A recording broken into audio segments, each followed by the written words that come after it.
staffs and in prospective investors, I would like to share with you the very hot topic of today, financial literacy.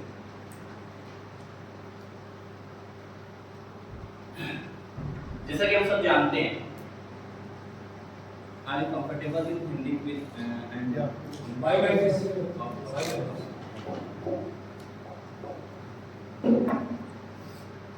So first of all, we have to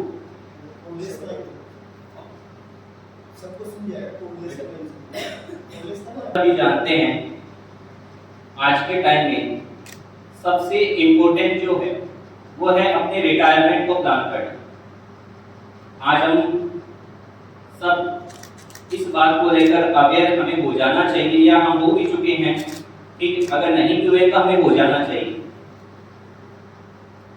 क्योंकि ये जो topic है वो आज के दिन एक great concern बना हुआ है। जैसा कि हम जानते हैं, इंडिया में इन्फ्लेशन आसमान छू रही है और जितनी हमारी सेविंग्स है, आज हमने जो सेविंग किया है वो मेरे को नहीं लगता, या फिर आपको भी अभी ये पीपीटी देखने के बाद में नहीं लगेगा कि वो आपके लिए सूटेबल होगा आने वाले अपकमिंग फ्यूचर में, क्योंकि जितना आप सेव करेंगे वो सेविंग आपकी उतनी रहने वाली है, वो एक आइडल मनी बन के रह जाएगी, उसमें कोई ग्रोथ नहीं होने वाला है अगर आप सेविंग करते हैं तो। लेकिन हमें क्या करना है, आज के टाइम पे इन्फ्लेशन को मात देनी है, और इन्फ्लेशन को मात देने के लिए हमें एक नया वर्ड सीखना होगा, दैट इज इन्वेस्टमेंट।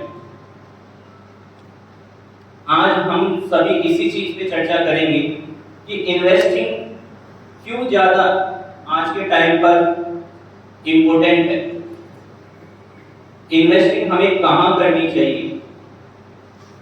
अब अगर हम ये बात को समझ लेते हैं कि सर ठीक है, इन्वेस्टमेंट अच्छी ऑप्शन है, लेकिन इन्वेस्टमेंट करें तो भी कहां? There are various options available in the market. Gold, land, जो पहले के लोग किया करते थे, लैंड में इन्वेस्टमेंट करके रख दिया करते थे, फिर लैंड 20 या 30 साल बाद में उसका वैल्यू डबल, ट्रिपल या 4 गुना, 5 गुना, 10 गुना तक भी हो जाया करता था। लेकिन आज के टाइम पर लैंड में इन्वेस्टमेंट एक सूटेबल ऑप्शन नहीं है, हमें और भी एक्सप्लोर करना होगा मार्केट को। अगर हम और एक्सप्लोर करें तो जो सेकंड ऑप्शन हमारे सामने आता है, दैट इज गोल्ड। गोल्ड में इन्वेस्टमेंट किया जाए, गोल्ड एक ग्रेट ऑप्शन है आज के टाइम पे भी। 2019 में जो गोल्ड की वैल्यू थी वो 10 ग्राम जो गोल्ड की कीमत थी वो 32,000 रुपए थी, 19 की बात कर रहा हूँ। और अभी आप जैसे देख रहे हैं सिर्फ 2023 मतलब 4 इयर्स, 4 साल में अप्रोक्सीमेटली डबल हो चुका है, 60,000। और आने वाले अभी जो मार्केट एनालिसिस्ट का कहना है कि आने वाले 4 या 5 मंथ्स में, सिर्फ 4 या 5 मंथ्स में गोल्ड टचेस 65,000 लिमिट, 65,000 की लिमिट को गोल्ड क्रॉस करेगा, ऐसा मार्केट एनालिस्ट का कहना है। बट क्या गोल्ड में भी इन्वेस्टमेंट एक सेफ ऑप्शन है? अगर हम एक लॉन्ग टाइम पीरियड की बात करें तो डेफिनेटली यस, बट अगर हम एक शॉर्ट टाइम पीरियड की बात करें तो उसमें भी फ्लक्चुएशंस होती है प्राइसेस में। भी पॉसिबल कि आज आप मेरी बात को सुनकर 60,000 अभी जो गोल्ड का प्राइस चल रहा है, इसी में आप गोल्ड में इन्वेस्टमेंट करने का सही एक मतलब कि डिसीजन दे दें, और सोच रहे कि मार्केट एनालिस्ट का कहना है कि गोल्ड जो है टच कर जाएगा 65,000 तो फिर बेच देंगे, प्रॉफिट अर्न कर लेंगे। बट इसका रिवर्स भी हो सकता है। This is market. अपवर्ड भी हो सकता है, डाउनवर्ड भी हो सकता है, इसका कोई भी अपन एस्टिमेशन एकदम करेक्टली नहीं कर सकते। हमें अदर ऑप्शंस पे भी ध्यान देना होगा।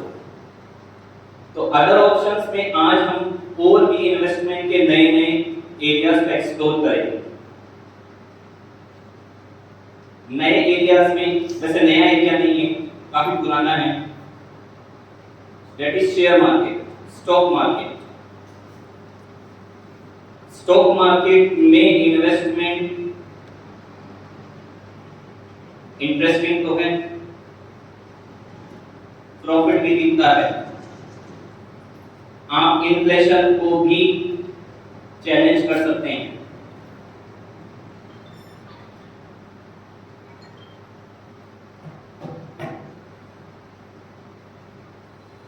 आप इन्फ्लेशन को भी चैलेंज कर सकते हैं, बट स्टॉक मार्केट इज 50-50। हम 100% डेफिनेटली नहीं कह सकते हमने जो इन्वेस्टमेंट किया है वो ग्रोथ ही करेगा, वो डाउनवर्ड भी जा सकता है। और इसका सबसे अच्छा एक एग्जांपल है रिलायंस कम्युनिकेशंस, अनिल अंबानी। इसका सबसे अच्छा एग्जांपल है यस बैंक लिमिटेड। जिन लोगों ने यस बैंक लिमिटेड के शेयर्स में इन्वेस्टमेंट किया था, जब शेयर लगभग 600 रुपए का हुआ करता था, तब किया था उन्होंने इन्वेस्टमेंट, जो 6 रुपए का हो गया। तो ग्रोथ के लिए किया था उन्होंने इन्वेस्टमेंट, फ्यूचर को सेव करने के लिए किया था, इन्फ्लेशन को चैलेंज करने के लिए किया था, बट इन्फ्लेशन उन्हीं पे भारी पड़ गई। तो इसलिए अगर हमें सही शेयर्स मार्केट में सही शेयर का अगर इलेक्शन, एक चुनाव करना नहीं आएगा, तो ये हमारे लिए काफी डेंजरस भी हो सकता है।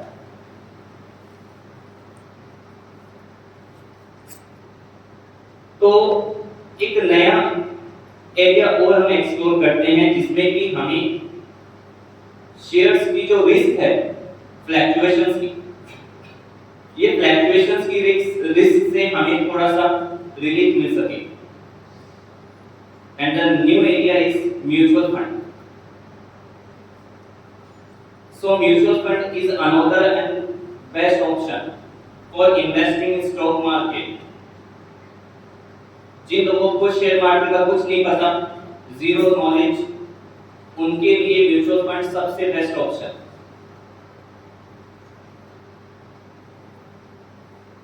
What is mutual fund? तो म्यूचुअल फंड एक ट्रस्ट होता है, और ये ट्रस्ट एक कंपनी बनाती है जिसको हम कहते हैं assets management company.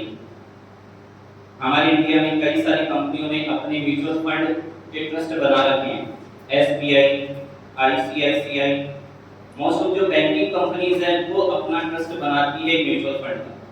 Mutual fund क्या काम करते हैं? म्यूचुअल फंड का काम होता है कि जो भी इन्वेस्टर है, जिनको डर लगता है डायरेक्टली शेयर मार्केट में इन्वेस्ट करने से, किसी एक शेयर में इन्वेस्ट करने से, उनको वो मोटिवेट करते हैं कि आप डरिए ना, share market is a safe mode, हम आपको सेफ मोड प्रोवाइड करवाएंगे इन्वेस्टिंग का। फॉर एग्जांपल, आज अगर Reliance company, Reliance industries limited, जिसका शेयर अभी 2200 रुपए के अप्रोक्स चल रहा है, अगर मेरे पास 22,000 रुपए हैं सेविंग किए हुए इस महीने के, और मैं चाह रहा हूँ कि इस सेविंग को मैं आइडल मनी सोचकर अपने घर में नहीं रखूंगा, क्योंकि ये 22,000 रुपए अगर 10 साल बाद में देखूंगा तो इन्फ्लेशन इसको पूरा कर चुकी होगी, इन्फ्लेशन इससे कई गुना ज्यादा बढ़ चुकी होगी, और ये 22,000 रुपए 10 साल बाद कोई काम नहीं आएंगे। सेविंग करना है, बट सेविंग को आइडल मनी के तौर पर रखे रखना, that is not a best option. हमें उस सेविंग को इस तरह से इन्वेस्टमेंट करना है ताकि हमारी जो फ्यूचर के एक्सपेक्टेशंस है, फ्यूचर के जो ऑब्जेक्टिव्स हैं, जो रिटायरमेंट के लिए हमने सोच रखा है,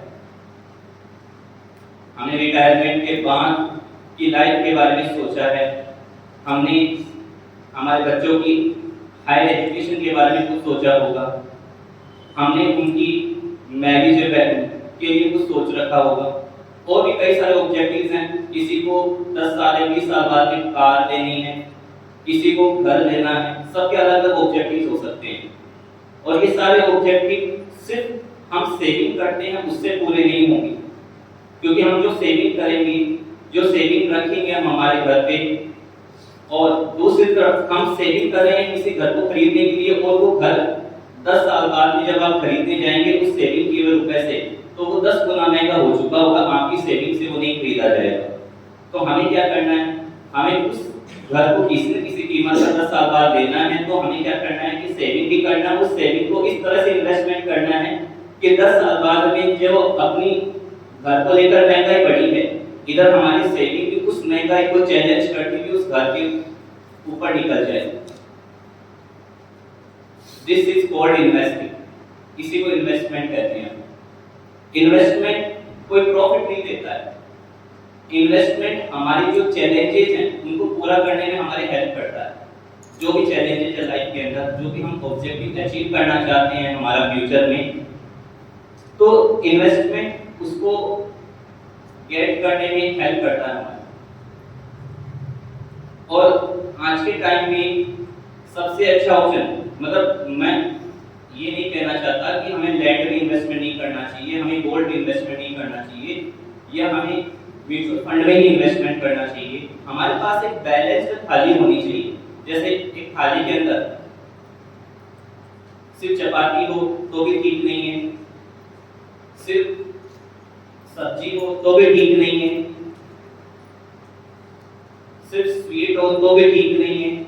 सब बैलेंस होना चाहिए, और इस तरह से बैलेंस होना चाहिए कि जो हमने सोच रखा है, जो ऑब्जेक्टिव है, वो ऑब्जेक्टिव हमारा अचीव हो सके। तो हम कई सारे पीपीटीज के थ्रू देखेंगे कि किस तरह से हम हमारी फाइनेंशियल और रिटायरमेंट प्लानिंग को कर सकते हैं।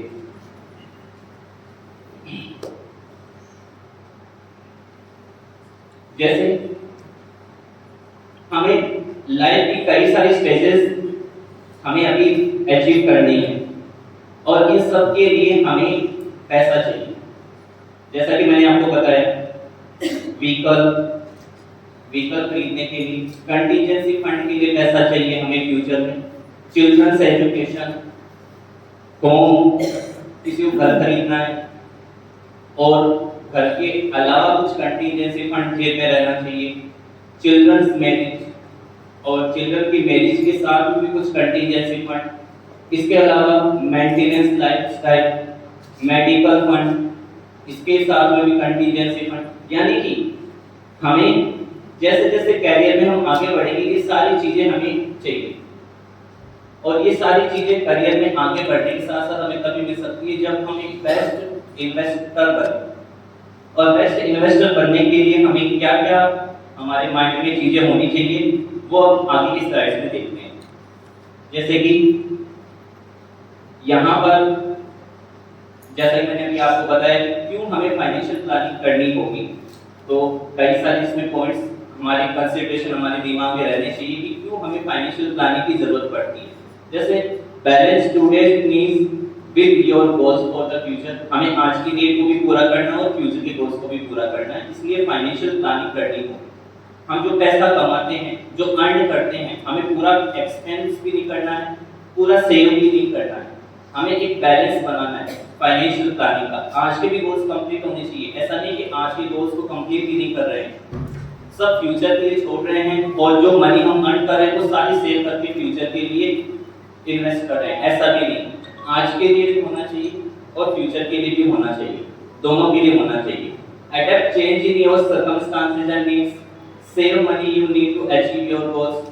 ठीक है, एक नॉर्मल से पॉइंट्स है जो हमारे सबके माइंड में चलते रहते हैं। फाइनेंशियल प्लानिंग की नीड क्यों है हमें?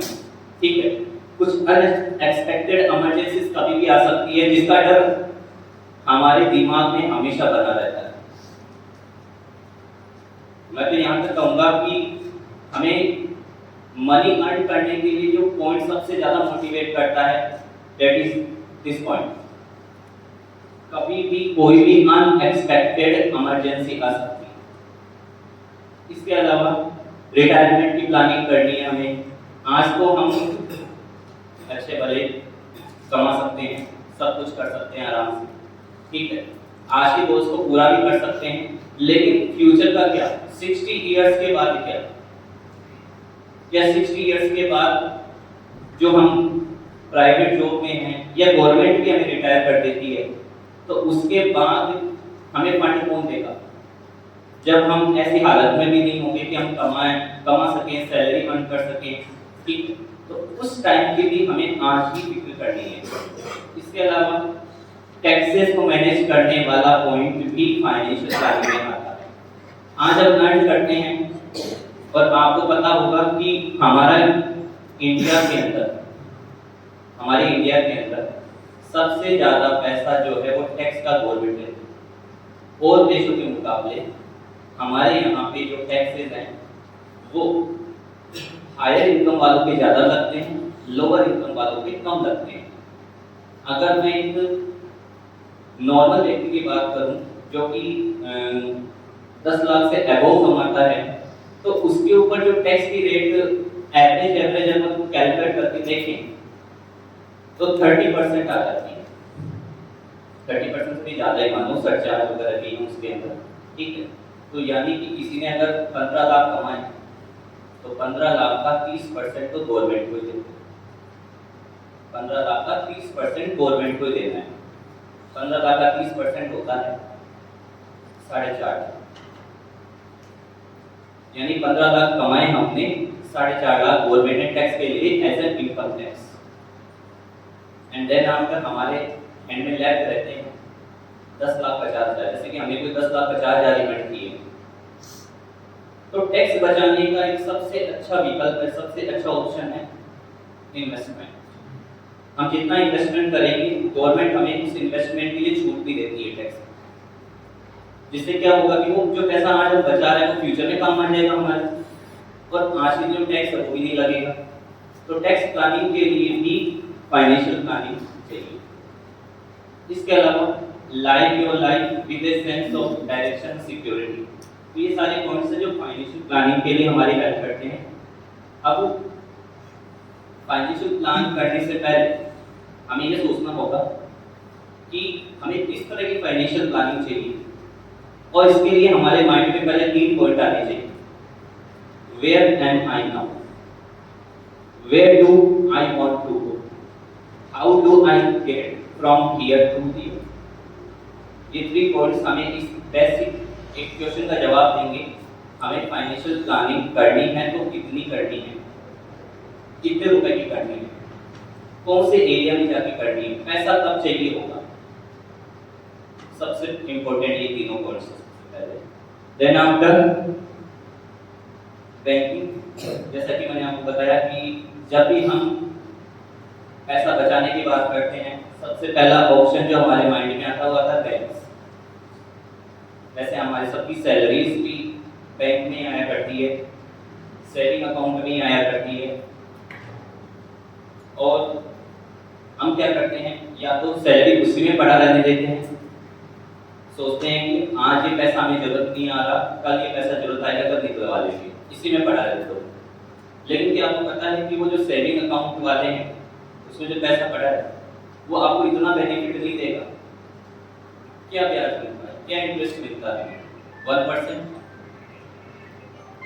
आपकी इन्फ्लेशन का रेट पर ईयर 5% एप्रोक्स भी अगर अपन मान के चले, इन्फ्लेशन का रेट अगर 5% एप्रोक्स भी मान के चले तो ये 1% कुछ भी नहीं उसके सामने। और इस मनी को जो आपने सेविंग में छोड़ रखा है इसको मैं आइडल मनी के अलावा कुछ नहीं बोल सकता, जो आपके लिए कोई प्लानिंग नहीं कर रही है, उल्टा आपको रिवर्स में लेके जा रही है। आप फाइनेंशियल प्लानिंग आपकी बेटर तब होगी जब वो इन्फ्लेशन अगर 5% है तो आपका जो पैसा है वो 6 या 7% से ग्रो करेगा। उस फाइनेंशियल प्लानिंग को हम बेस्ट मानते हैं। तो फर्स्ट ऑप्शन है सेविंग अकाउंट, इसमें पड़ा रहने पैसा। सेकंड ऑप्शन आरडी, हम लोगों ने कई सालों ने नाम सुन रखा है आरडी का, रिकरिंग डिपॉजिट्स का, जिसमें हम एक सम ऑफ मनी एक इंस्टॉलमेंट के रूप में मनी जो है हम पे करते हैं, आरडी करवाते हैं। उसमें कोई खास ब्याज तो मिलता नहीं है वैसे, ठीक है आपका पैसा सेव हो रहा है, बट उसको भी अपन ज़्यादा ये बोल सकते हैं कि ये भी आइडल मनी है एक तरह का ऑप्शन। और हम हमारी सेविंग के साथ क्या कर सकते हैं? फिक्स डिपॉजिट हम सोचते ही आए हैं हमेशा, एफडी करते भी आए, कराते भी आए, बट एफडी का भी एक लिमिटेशन है। एफडी करवाया हुआ पैसा हम कभी भी वापस नहीं निकाल सकते। ऐसा नहीं कि हमारा मन हुआ आज ही निकाल दिया, उसका एक फिक्स टाइम पीरियड होता है, और फिक्स टाइम पीरियड कंप्लीट जब तक नहीं हो जाता हम हमारे पैसे को वापस नहीं ले सकते। अगर हम लेते भी हैं, लेने की कोशिश भी करते तो एफडी अकाउंट हमें बंद करना पड़ता है और हमारे ऊपर कुछ पेनल्टी लगती है, और जो भी हमने कमाया वो पेनल्टी में चला जाता है। Not a best option. Deposit insurance, ये वैसे डिपॉजिट इंश्योरेंस जो है वो हमारे जो भी डिपॉजिट्स हैं उनकी इंश्योरेंस होती है, उसके लिए पॉइंट है।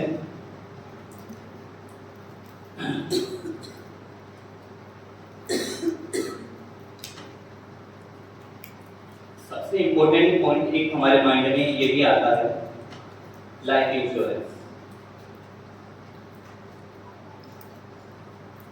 जैसा कि मैंने अभी आपके सामने थोड़ी देर पहले बात करी थी कि हमारा इन्वेस्टमेंट का ऑब्जेक्टिव एक होता है मेडिकल इमरजेंसी। तो हमारी मेडिकल इमरजेंसीज की जो नीड है उनको कंप्लीट करने के लिए ये पॉइंट सबसे बेस्ट है, life insurance, health insurance, term insurance. मानते हैं ये सबसे बेस्ट ऑप्शन है, लाइफ इंश्योरेंस होनी भी चाहिए। टैक्स में भी छूट है, जितना आप लाइफ इंश्योरेंस करवाते हैं उतने पैसे का आपको, जो जितना प्रीमियम आप देते हैं उसका आपको टैक्स में छूट मिलता है। इनकम टैक्स में सेक्शन 80C बना हुआ है, 1,50,000 रुपीज तक का आप डिडक्शन क्लेम कर सकते हैं इनकम टैक्स में। बट ये जो लाइफ इंश्योरेंस वाला ऑप्शन है सिर्फ मेडिकल इमरजेंसीज के लिए ही है, इसके अलावा किसी और ऑब्जेक्टिव्स को ये पूरा नहीं कर सकता। हालांकि LIC नई नई स्कीम्स लॉन्च करती है रोज, लेकिन वो स्कीम से ज्यादा जो है हमें और भी कहीं देखना चाहिए, बेनिफिट लेना चाहिए। ठीक है,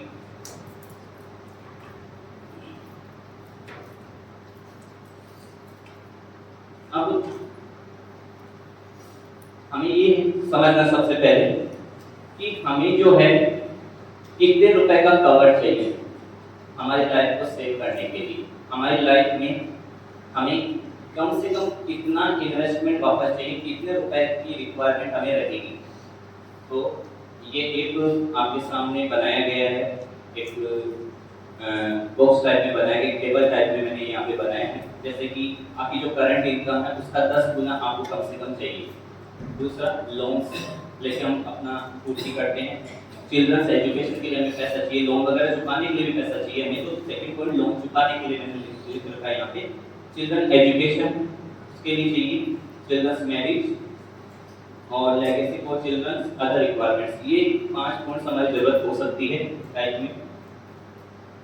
हेल्थ इंश्योरेंस, वो हमारा एक ऑब्जेक्टिव पूरा करते हैं लाइफ इंश्योरेंस की तरह। ठीक है,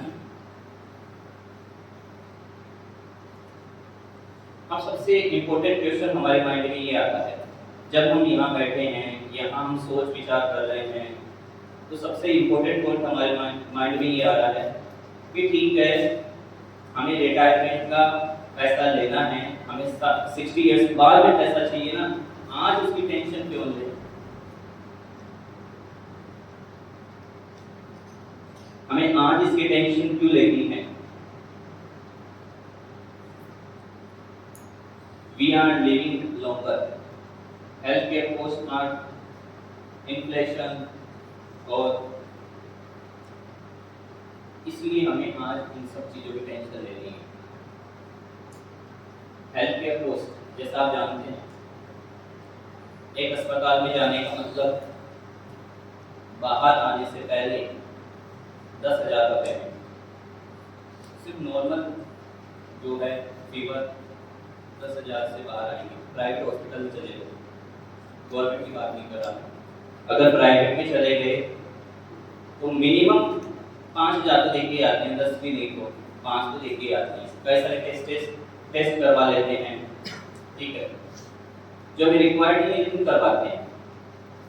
डॉक्टर की फीस मेडिकल वाला लूट लेता है, फिर अपन बाहर आते हैं, ठीक है। और भगवान ना करे हॉस्पिटलाइज होना पड़ा तो 2, 3, 4, 5 लाख कोई लिमिट नहीं, जैसी बीमारी वैसा खर्चा। तो क्या इसके लिए हमें सोचने की जरूरत नहीं? ऑफ कोर्स है। क्या हमें इन्फ्लेशन के बारे में सोचने की रिक्वायरमेंट नहीं है? ऑफ कोर्स है। क्या सेविंग्स को हमारी सेविंग्स को इन्फ्लेशन ईट नहीं करती, खाती नहीं खाती? अभी इसका बेस्ट एग्जांपल देखेंगे अपन। हमारी एवरेज लाइफ एक्सपेक्टेंसी ये है 2022 में, और 2050 में ये हो जाएगी।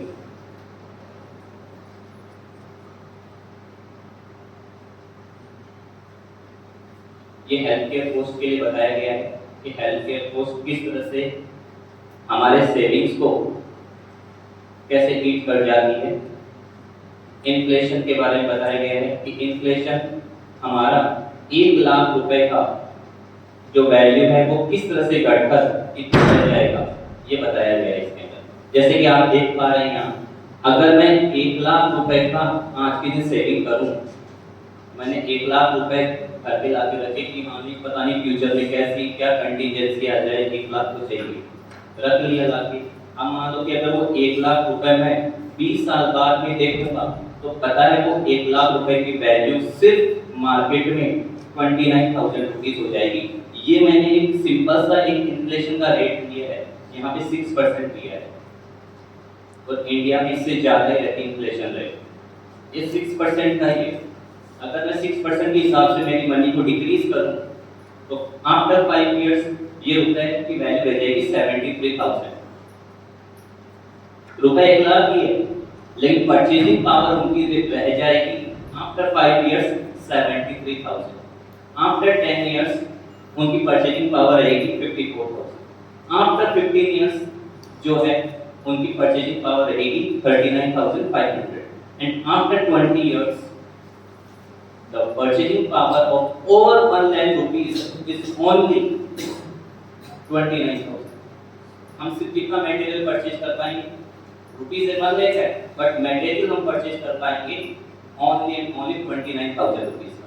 जो चीजें आज 29,000 में आ रही है, आफ्टर 20 इयर्स आपका 1 लाख रुपए उनको परचेज करने कर पाएगा, इसके आगे कुछ नहीं। ये इन्फ्लेशन।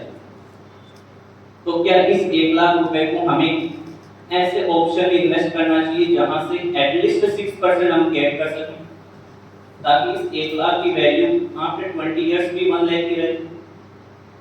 अगर इन्फ्लेशन बढ़ रहा है तो हमें हमारी सेविंग को इस जगह इन्वेस्ट करना होगा कि हमारी सेविंग भी 6% से ग्रो करे, तो वो जो हमारा लॉस होने वाला है परचेजिंग पावर का वो गैप फिल हो सके। तो जैसा कि आप देख रहे हैं हमारे लोगों के माइंड में रहता है कि इन्वेस्टमेंट करने से प्रॉफिट होता है। इन्वेस्टमेंट करने से प्रॉफिट नहीं होता है। आपका जो लॉस होने वाला है इन्फ्लेशन की वजह से वो लॉस सेट ऑफ होता है, ओनली लॉस सेट ऑफ हो रहा है इधर।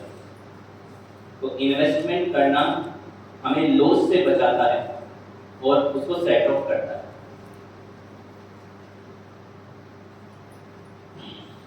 हम एक बार एज्यूम कर लेते हैं कि हमारा अभी 25,000 रुपए मंथली खर्चा होता है। अगर मैं 6% की इन्फ्लेशन लेके चलूं तो ये 25,000 का खर्चा आफ्टर 40 इयर्स कर लेते हैं। आफ्टर 5 इयर्स कितना होगा, आफ्टर 10 इयर्स कितना होगा? तो आफ्टर 5 इयर्स ये खर्चा बढ़ के हो जाएगा 33,700। खर्चा किस लिए बढ़ाएंगे? ये खर्चा मैंने कोई डिमांड नहीं बढ़ाई है, डिमांड तो उतनी कर रहा हूं। यहाँ इकोनॉमिक्स के भी टीचर्स बैठे होंगे तो वो इसको भी आसानी से समझ सकते हैं कि मैं यहाँ पे डिमांड नहीं बढ़ा रहा हूँ मेरी, बट जो डिमांड मेरी उतनी ही है, बट मेरी कॉस्ट राइज हो रही है और ये इन्फ्लेशन की वजह से हो रही है। इन्फ्लेशन की वजह से जो 25,000 रुपए में जो सामान मैं आज परचेज कर सकता था, परचेजिंग पावर 25,000 है, वो परचेजिंग पावर जो है वो 33,700 रुपीस में हो जाएगी। यानी जो माल मैं आज, जो मटेरियल मैं आज परचेज 25,000 में कर रहा हूँ, आफ्टर 5 इयर्स वो मटेरियल, उतना ही मटेरियल 33,700 रुपीस में आएगा। अगर आफ्टर 10 इयर्स की मैं बात करूँ, सिर्फ 6% के इन्फ्लेशन रेट ले रहा हूँ नहीं आता। आपको बता दूं इंडिया में 7 to 8% नॉर्मली रहता है इन्फ्लेशन। 45,400 आफ्टर 10 इयर्स 45,400 में उतना मटेरियल आएगा जितना आज के दिन 25,000 रुपए में आ रहा है। आफ्टर 20 इयर्स 82,300 एंड उसी मटेरियल के 30 साल बाद में 1,44,000 एंड उसी मटेरियल के आफ्टर 40 इयर्स बाद में 2,57,000। तो यहाँ पर आपको एक चीज पता चलती है कि हमारी जो इन्फ्लेशन है ये हमारे पर डबल इफेक्ट डाल रही है। एक तो इधर हमारा एक्सपेंसिव प्राइस हो रहा है इन्फ्लेशन की वजह से, एंड सेकेंडली जो हमने सेव किया है अगर हमने उसको अपने घर पे रख लिया तो वो आइडल मनी बन जाएगी, वो हमारे इन्फ्लेशन से जो है चैलेंज नहीं कर पाएगी उसको। जब वो चैलेंज नहीं कर पाएगी तो 6% का लॉस हर साल उधर हो रहा है और 6% इधर राइज हो रहा है। ठीक है, हमारे ऊपर जो टोटल इफेक्ट पड़ रहा है हर साल का वो 12% का पड़ रहा है। That is why investment is more important, इसीलिए इन्वेस्टमेंट मोर इम्पोर्टेंट है।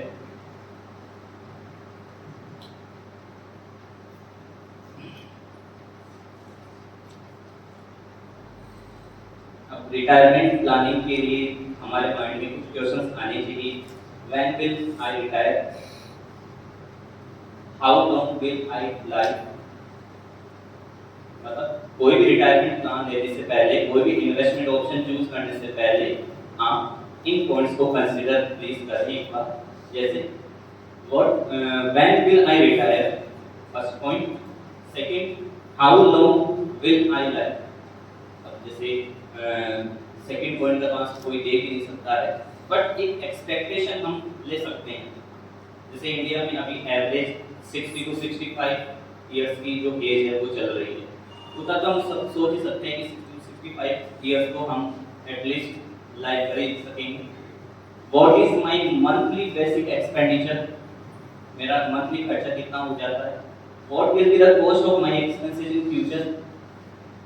अभी हमने देखा हमारे फ्यूचर में हमारे एक्सपेंसेस की कॉस्ट क्या होगी।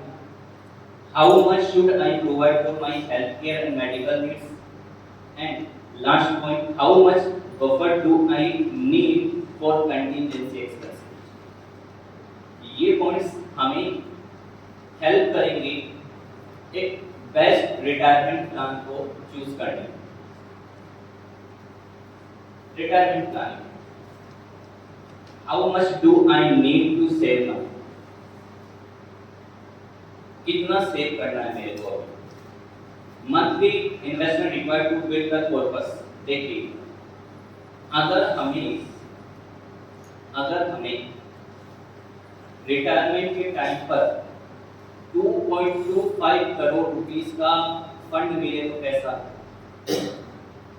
अगर हमें रिटायरमेंट के टाइम पर 3.17 करोड़ रुपीस का फंड मिले तो कैसा मिल सकता है? थोड़ी सी रिटायरमेंट प्लानिंग की जरूरत है।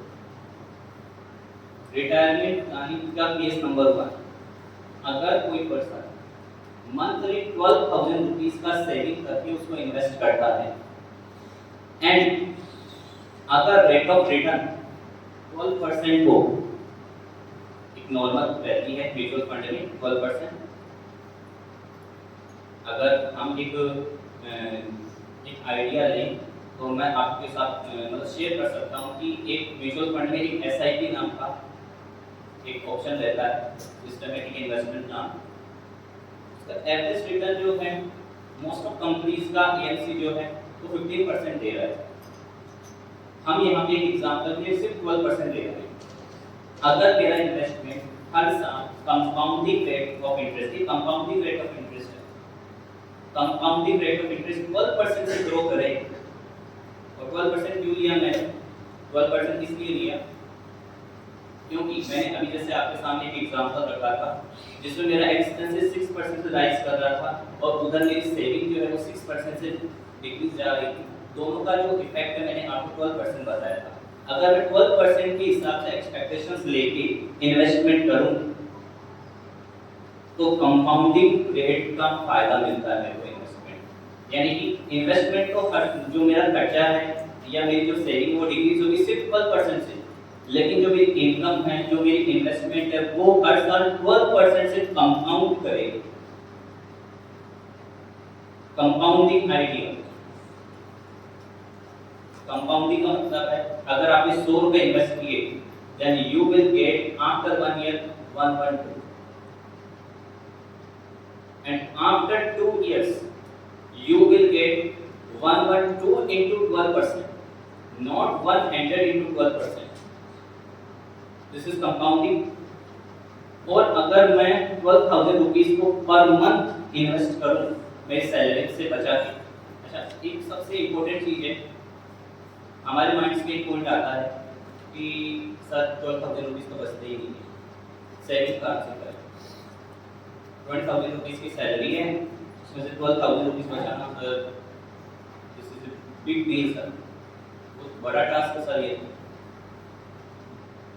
एक आपने सबसे बड़े इन्वेस्टर का नाम सुना होगा वॉरेन बफेट। वॉरेन बफेट का एक सबसे बड़ी मोटिवेशन लाइन है इन्वेस्टमेंट को लेकर, उन्होंने कहा है सब लोग ये सोचते हैं, उन्होंने जो भी आज फंड बनाया है वॉरेन बफेट का जो नाम है सर वो आज इसी वजह से है क्योंकि उन्होंने जो भी फंड बनाया है वो सिर्फ इन्वेस्टमेंट से बनाया है, सिर्फ इन्वेस्टमेंट से।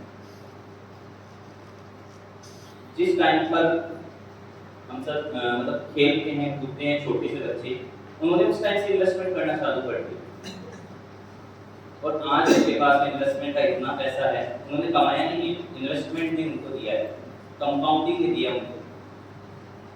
तो वो सबके साथ एक आइडिया शेयर करते हैं अपना, और वो उनका आइडिया भी मैं स्क्रीन पर भी आपको दिखाऊंगा। उनका एक आइडिया है छोटा सा, वो कहते हैं सब लोगों का एक थिंकिंग है, सब लोग सोचते हैं पहले मैं कमाऊंगा, if I earn rupees 25,000 per month and my expenses is 20,000 then I will save rupees 5,000 and will invest in the shares and stocks. मतलब 25,000 रुपये कोई कमाता है, पहले 20,000 रुपये खर्च करता है, देन आपको 5,000 रुपये बचा के वो इन्वेस्ट करता है। ये सब लोगों की थिंकिंग, लेकिन होनी कैसी चाहिए बेस्ट इन्वेस्टर के लिए? 25,000 कमाओ, पहले 15 या 20,000 रुपये इन्वेस्ट करो अपनी रिक्वायरमेंट के हिसाब से, देन आफ्टर जो बचे उसको खर्च करो। इससे तो फायदे होंगे। आपकी जो एक्सपेंसेस आज आप मतलब हम कर रहे हैं, जो हम कहते हैं कि सर एक्सपेंसेस पे लगाम नहीं लगती, वो ऑटोमेटिकली लग जाएगी, अननेसेसरी खर्चे होंगे ही नहीं। जब आपके पास बचेगी 5,000 रुपए तो आप 50,000 खर्चा कहाँ से करेंगे? और जो आपने बचाए वो आपके फ्यूचर को सेव करें। मतलब उनका एक ही मोटो है, पहले कमाइए, कमाने के बाद उसको खर्च का लेना कीजिए, पहले जो इन्वेस्ट करना उसको अलग रखिए, जो बचे उससे खर्चा कीजिए। अगर आप ये मोटो करते हैं तो आपके लिए ये फंड बनाना कोई बड़ी बात नहीं है। 12,000 रुपीज अगर हम सेव करके इन्वेस्ट करते हैं 12% की एक simple rate of interest compounding rate के साथ, then we will definitely get 2.25 crore. 2.25 crore ये इन्वेस्टमेंट हमें कितने साल तक करना होगा? ये 2.25 करोड़ का फंड या 3.17 करोड़ का जो फंड है वो बनाने में कितना साल लगेगा? तो यहाँ पे आपके लिए बताया गया है कि किस तरह से यहाँ पर 20 years post retirement and 30 years post retirement.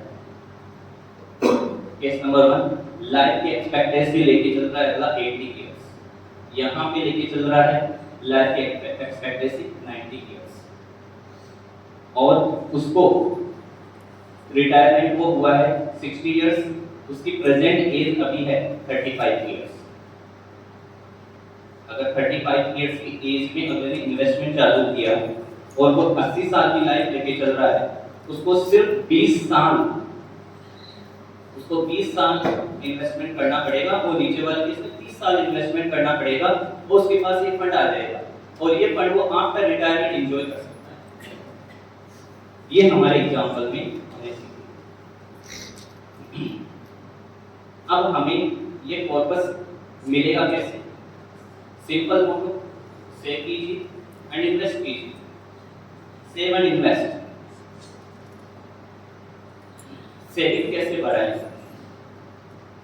Manage expenses, normal सी बात है। Know what your expenses are, हमें देखना पड़ेगा हमारे एक्सपेंसेस लगते किस चीज के ऊपर है। Keep every receipt, record every expenses daily, total your expense at the end of the month, do this for 3 months. हमने 3 मंथ्स के लिए बताया, एक बार 3 मंथ्स में हैबिट हो जाएगी तो फिर हमेशा चलेगी। रिड्यूस अननेसेसरी स्पेंडिंग, ये करके हम हमारे सेविंग्स को बढ़ा सकते हैं, और सेविंग्स बढ़ेगी तो इन्वेस्टमेंट बढ़ जाएगा। अब कहाँ इन्वेस्टमेंट करना चाहिए? कई सारे ऑप्शंस हमारे सामने हैं। सेविंग बैंक अकाउंट, नॉर्मली सबका पैसा इसी में पड़ा रहता है, सैलरी का आया हुआ। सेकंड, बैंक में फिक्स्ड डिपॉजिट किया जाए। नेशनल पेंशन स्कीम, ये भी सबसे बेस्ट स्कीम्स में से एक आती है, नेशनल पेंशन स्कीम। इसमें भी टैक्स में छूट मिलती है 80%। कंपनी फिक्स्ड डिपॉजिट, गवर्नमेंट की सेविंग्स में पैसा लगाया जाए, रियल एस्टेट लैंड्स में पैसा लगाया जाए, बॉन्ड्स खरीदे जाएं, shares, gold and mutual funds. There are various options available in the market for investment purpose.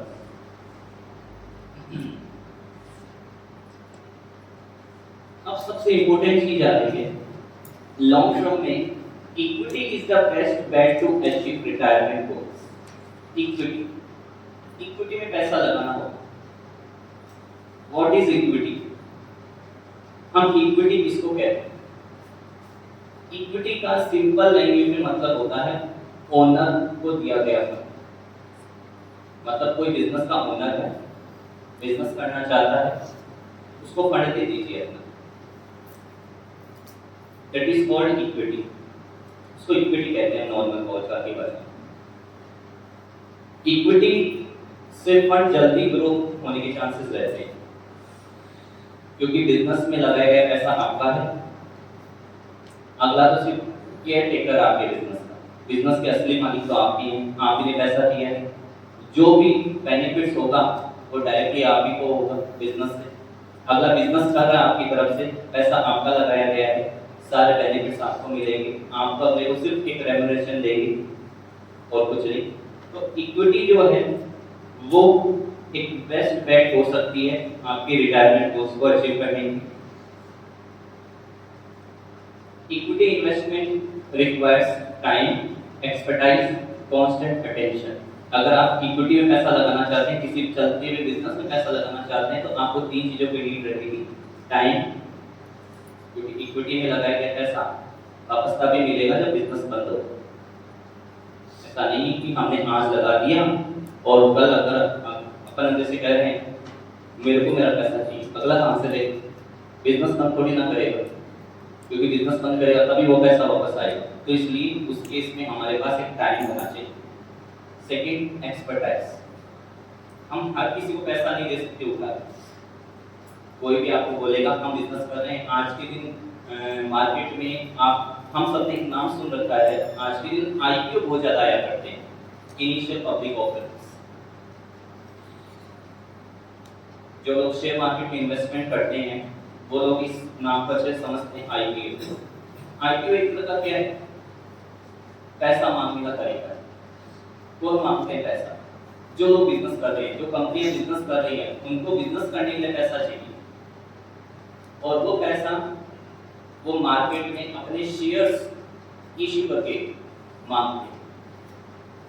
जिन लोगों को उस कंपनी का आइडिया पसंद आता है वो लोग उस शेयर में पैसा लगाते हैं, उसको कहते हैं आईपीओ में पैसा लगा, इनिशियल पब्लिक ऑफरिंग्स में पैसा लगा।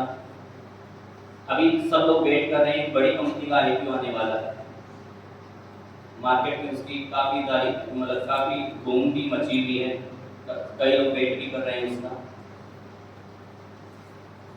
टाटा टेक्नोलॉजीज, क्योंकि टाटा पे सबका विश्वास है, उसके बिजनेस पे विश्वास है, उसकी बिजनेस स्ट्रेटजीज पे विश्वास है, तो हम लोग हमारा पैसा आराम से देना पसंद करेंगे टाटा को।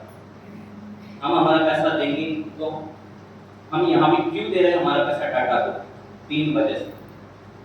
टाइम लग सकता है, एक्सपर्टाइज, उस बिजनेस की एक्सपर्टाइज देखी, और कांस्टेंट अटेंशन। अच्छा, इक्विटी में पैसा लगाने के बाद ऐसा नहीं कि हमें भूल जाना है, हमें हमारे पैसे को कांस्टेंट अटेंशन भी चाहिए। और हर कंपनियां जो है अपने इन्वेस्टर्स के लिए साल की मीटिंग भी फिक्स करती है, जिसको हम एजीएम के नाम से जानते हैं, एनुअल जनरल मीटिंग। वो एनुअल जनरल मीटिंग हमें अटेंड करना चाहिए, कंपनी को देखना चाहिए कंपनी ने हमारे फंड के साथ किया क्या है, क्या प्रॉफिट कमा के दिया है हमें, ठीक है। तो वो काइंड अटेंशन भी हमारा होना चाहिए हमारे इन्वेस्टमेंट के ऊपर। एनपीएस, तो एनपीएस जो हमने नाम सुन रखा है, अभी भी हमने नाम सुना था, वो 2 तरह की होती है, उसके 2 ऑप्शंस होते हैं। इसके अंदर एनपीएस में हम नॉर्मली सिर्फ इतना ही समझ सकते हैं कि एनपीएस जो है नेशनल पेंशन स्कीम होती है, और इसमें जो पैसा लगाते हैं वो सिर्फ पेंशन लेने के लिए लगाते हैं। हालांकि कई लोग इसको इसलिए इस्तेमाल करते हैं कि टैक्स में छूट मिल जाए, टैक्स प्लानिंग के लिए भी इसको इस्तेमाल करते हैं, इसलिए पैसा लगाते हैं।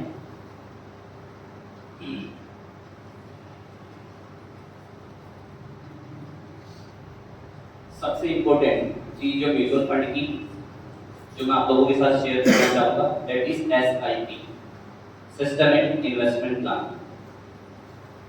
ये म्यूचुअल फंड की स्कीम होती है, इसमें कोई ज्यादा पैसा हमें नहीं चाहिए। अगर हम मंथली 500 रुपीज भी सेव करते हैं, या मैं कहूँगा 100 रुपीज भी अगर अपन सेव करते हैं, तो अपन एसआईपी चालू कर सकते हैं म्यूचुअल फंड। एसआईपी से क्या फायदा है? तो अभी इसका फायदा अपन ने एक प्रीवियस स्लाइड में देखा था कि अगर मैं 12,000 रुपए पर मंथ इन्वेस्टमेंट करूं, अगर 12% की रेट ऑफ इंटरेस्ट मेरे को मिले, तो मेरा जो फंड है आफ्टर 20 इयर्स 2.25 करोड़ रुपीस हो जाएगा। ये एसआईपी चालू होती है 100 रुपीज, एंड लास्ट लिमिट कितना भी हो सकता है जितना हम सेव और इन्वेस्ट कर सकते हैं, वो हमारे ऑब्जेक्टिव के ऊपर डिपेंड करता है। ये सिस्टमैटिक इन्वेस्टमेंट प्लान है जिसमें पैसा एक साथ देने की जरूरत नहीं है हमें, जितना हम बचाते हैं उतने रुपए हम हर महीने दे सकते हैं और हमारा गोल को अचीव कर सकते हैं। SIP is the best option. जैसे अगर मैं प्रैक्टिकली बात करूं तो जो डॉक्टर्स मैरिज है वो एक आज के टाइम में, मतलब कुछ लोग सोचते हैं कि भाई बेटी की शादी करनी है तो उसके लिए आफ्टर 20 इयर्स, आफ्टर 25 इयर्स इतना पैसा चाहिए होगा। हालांकि सरकार ने इस खर्चे को पूरा करने के लिए एक स्कीम भी चला रखी है, सुकन्या समृद्धि योजना, और हम लोग उसके अंदर खाता भी खुलवाते हैं, बेटी के नाम से पैसा भी जमा करवाते हैं। बेस्ट ऑप्शन है। बट साथ साथ में अगर हम एक एसआईपी मोड ले लें तो इससे बेस्ट कुछ नहीं हो। सुकन्या समृद्धि योजना में जितना अपने को ब्याज मिलता है वो 7 to 8% मिलता है। एसआईपी में नॉर्मली ब्याज 12% था। नॉर्मली अपन सोच के चले, वैसे 15% का नॉर्मली है, बट कम से कम भी 12% का सोच के चले तो अगर अपन ने सुकन्या समृद्धि योजना में रजिस्ट्रेशन ले रखा तो साथ में अपन को एसआईपी भी करानी चाहिए, ऐसा मेरा सोच है। क्योंकि हमें इन्वेस्टमेंट का कंपाउंडिंग का फायदा लेना है, और कंपाउंडिंग का फायदा सबसे ज्यादा एसआईपी में मिलता है। सबसे ज्यादा कंपाउंडिंग का जो फायदा है वो एसआईपी में मिलता है।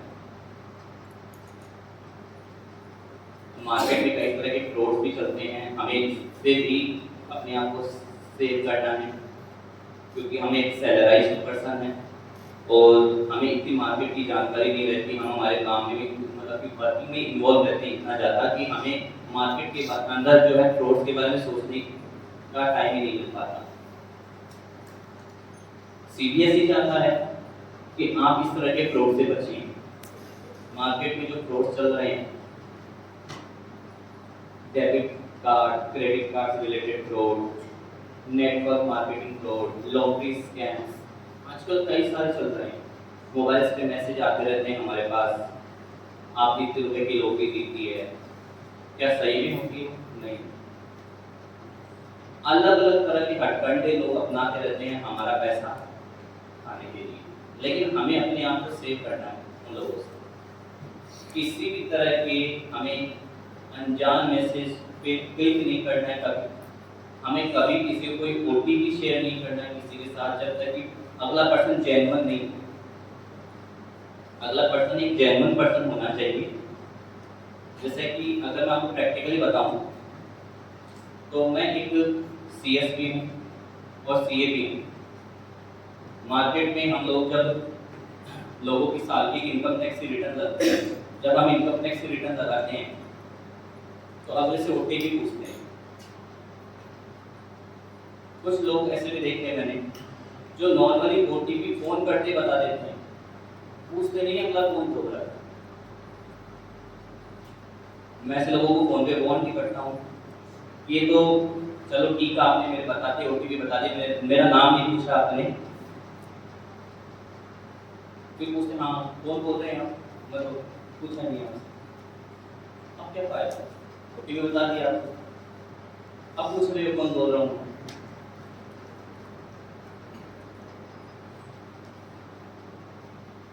तो हमें ऐसे फ्रॉड से बच के रहना। किसी को हमारा बैंक का किसी भी तरह का मैसेज शेयर नहीं करना है। हमें कोई मैसेज हमारे बैंक से आता है तो हमें वो मैसेज किसी को फॉरवर्ड नहीं करना है। हमें अपनी डेबिट और क्रेडिट कार्ड की डिटेल्स किसी के साथ शेयर नहीं करनी। डेबिट कार्ड की और क्रेडिट कार्ड की खासकर एक नंबर होते हैं 3 डिजिट के पीछे, वो किसी के साथ हमें शेयर नहीं करने। इसके अलावा क्योंकि वो एक ऐसे नंबर होते हैं जिससे अगला फंड इजीली अपने खाते में ट्रांसफर कर सकता है। अच्छा, कई सारे लोगों को ये लगता है कि ओटीपी तो आएगा ही हमारे पास। कई बार फोन भी हैक हो जाता है हमारा, और ओटीपी हमारे पास नहीं है।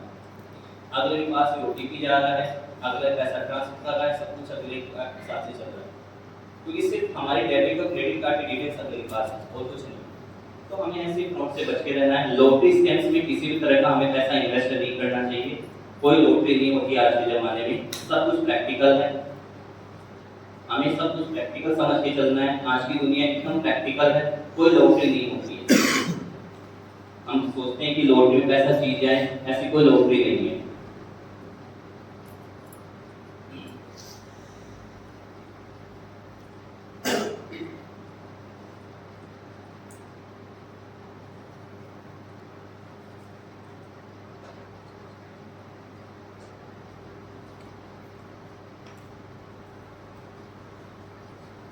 सो हमें अभी सिर्फ रिटायरमेंट प्लानिंग के बारे में बात करेंगे कि रिटायरमेंट प्लानिंग हमें किस तरह से करनी चाहिए। रिटायरमेंट प्लानिंग के लिए जो है हमें क्यों सोचने की ज़रूरत है। अब हम इन्वेस्टमेंट के कई सारे ऑप्शंस की बात करेंगे। हम देखेंगे, जैसे अभी हमने नाम तो देख ली थी उनकी लगभग, बट हम उनकी डिटेल्स भी देख लेते हैं, ठीक है, क्योंकि डिटेल्स देखे बिना हम ये चूज नहीं कर पाएंगे हमारे लिए बेस्ट कौन सा है। हमारे लिए तो बेस्ट होना चाहिए ना कोई, ठीक। हम कैसे चूज करें कि ये चीज़ हमारे लिए सबसे बेस्ट है। इसलिए बेस्ट का चुनाव करने के लिए मैं आपके सामने एक और पीपीटी प्रेजेंट कर रहा हूँ, जिसमें आपको कई सारे ऑप्शंस डिटेल्स भी दिखेंगे, ठीक है, जिससे आप नॉलेज बढ़ाइए और उसमें इन्वेस्ट करके आप जो है अपने रिटायरमेंट को प्लान कीजिए, अपने ऑब्जेक्टिव को पूरा कीजिए।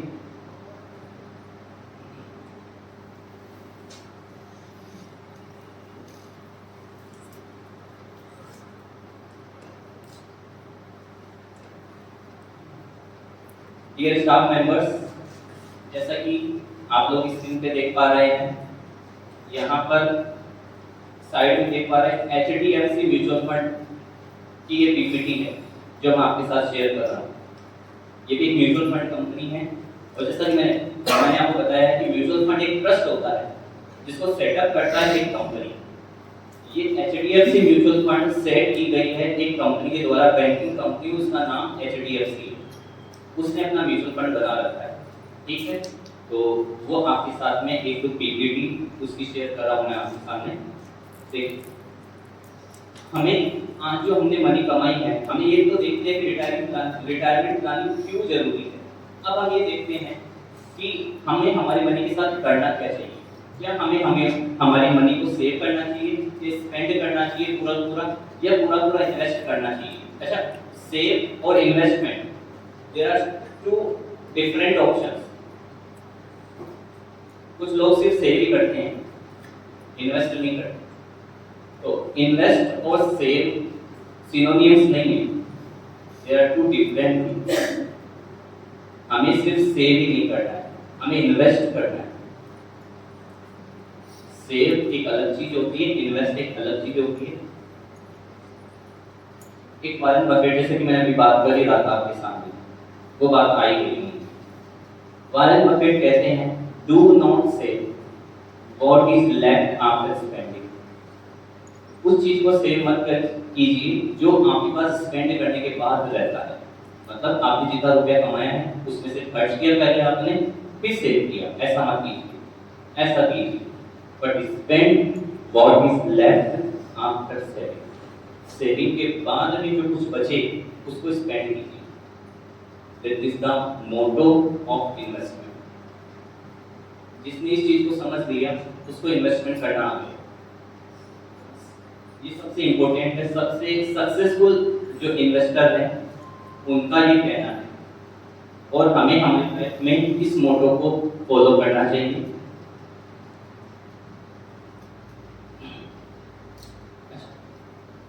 जैसा कि मैंने आपको बताया था कि सिर्फ सेविंग करना हमारा मोटो नहीं होना चाहिए। क्यों? सेविंग के साथ क्या गलत चीजें हो रही है।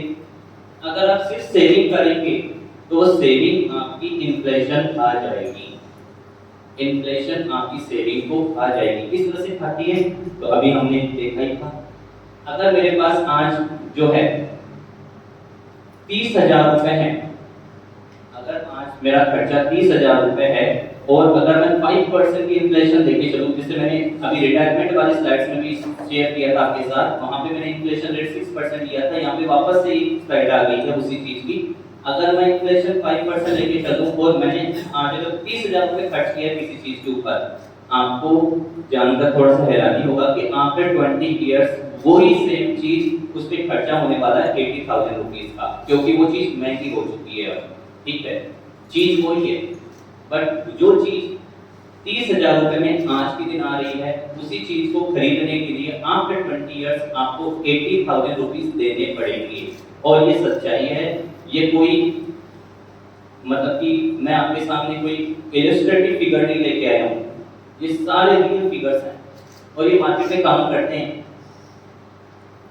अगर आप मतलब हम लोगों को बिलीव नहीं है तो हम देख सकते हैं, हम पुराने जमाने से नए जमाने पर जा रहे हैं।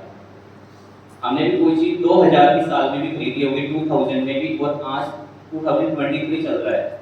हम उसका भाव कंपेयर कर सकते हैं 2000 में उसका भाव क्या था और 2023 में उसका भाव क्या हो चुका है। ठीक है, अगर मैं एक छोटी सी गोल्ड की बात करूं आपके सामने, गोल्ड की, ठीक है, आप बताइए कि गोल्ड जो है 2019 में 32,010 ग्राम, और अभी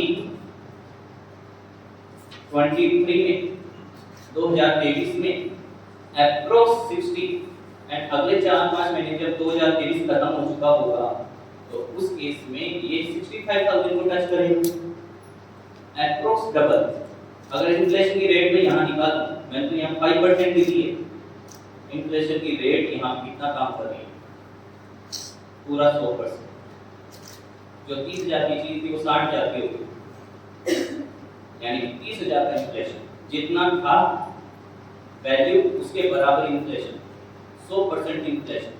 अगर इसी हिसाब से इन्फ्लेशन चलती रही तो जो माँ बाप ये सोच के बैठे हैं कि मैं मेरी बेटी की शादी में इतना गोल्ड डालूंगा, गड़बड़ा जाएगा काम, वो तो गड़बड़ होगा ही ना। क्या हम इस इन्फ्लेशन को मार्क्स दे सकते हैं, बिल्कुल दे सकते हैं। अगर हमें हमारी बेटी की शादी 4 या 10 साल बाद भी करनी है, आज 2023 चल रहा, 2033 में भी करनी है, तो समझ के चलिए कि 100% महंगाई आपकी 4 साल में बढ़ रही है, रेट ऑफ इन्फ्लेशन चल रहा है 100%। तो आपको इसी रेट के हिसाब से सेविंग किए हुए पैसे को इन्वेस्ट करना होगा, तो ही आप जो गोल्ड है वो उस इन्फ्लेशन को मात देकर खरीद पाएंगे, वरना 2033 तक तो गोल्ड का पता नहीं क्या भाव चल रहा है। तो इसलिए एक तो ये चीज हो गई, एक ये है कि हमारी सेविंग्स किस तरह से कम होती है, क्योंकि डबल इफेक्ट चल रहा है। मैंने जैसे आपको पहले बता दिया, सेविंग्स आफ्टर 20 इयर्स कम हो जाएंगी उनकी वैल्यू, और खर्चा है उनकी वैल्यू आफ्टर 20 इयर्स बढ़ जाएगी। डबल इम्पैक्ट हमारे ऊपर आने वाला है। अगर मैं आज के दिन 1 लाख रुपए की सेविंग करूं, आफ्टर 5 इयर्स वो सेविंग रह जाएगी सिर्फ 80,000 रुपीस, मतलब मैं उस सेविंग से खर्चा कर पाऊंगा 80,000। आफ्टर 15 इयर्स उसी सेविंग से मैं खर्चा कर पाऊंगा 50,000। उसी सेविंग से मैं 20 इयर्स बाद में जो खर्चा है वो 35,000 का कर पाऊंगा। यानी जो चीज 1 लाख रुपए की आज के दिन आ रही है उसका भाव डबल हो चुका होगा, और इधर की सेविंग एकदम से कम हो चुकी होगी।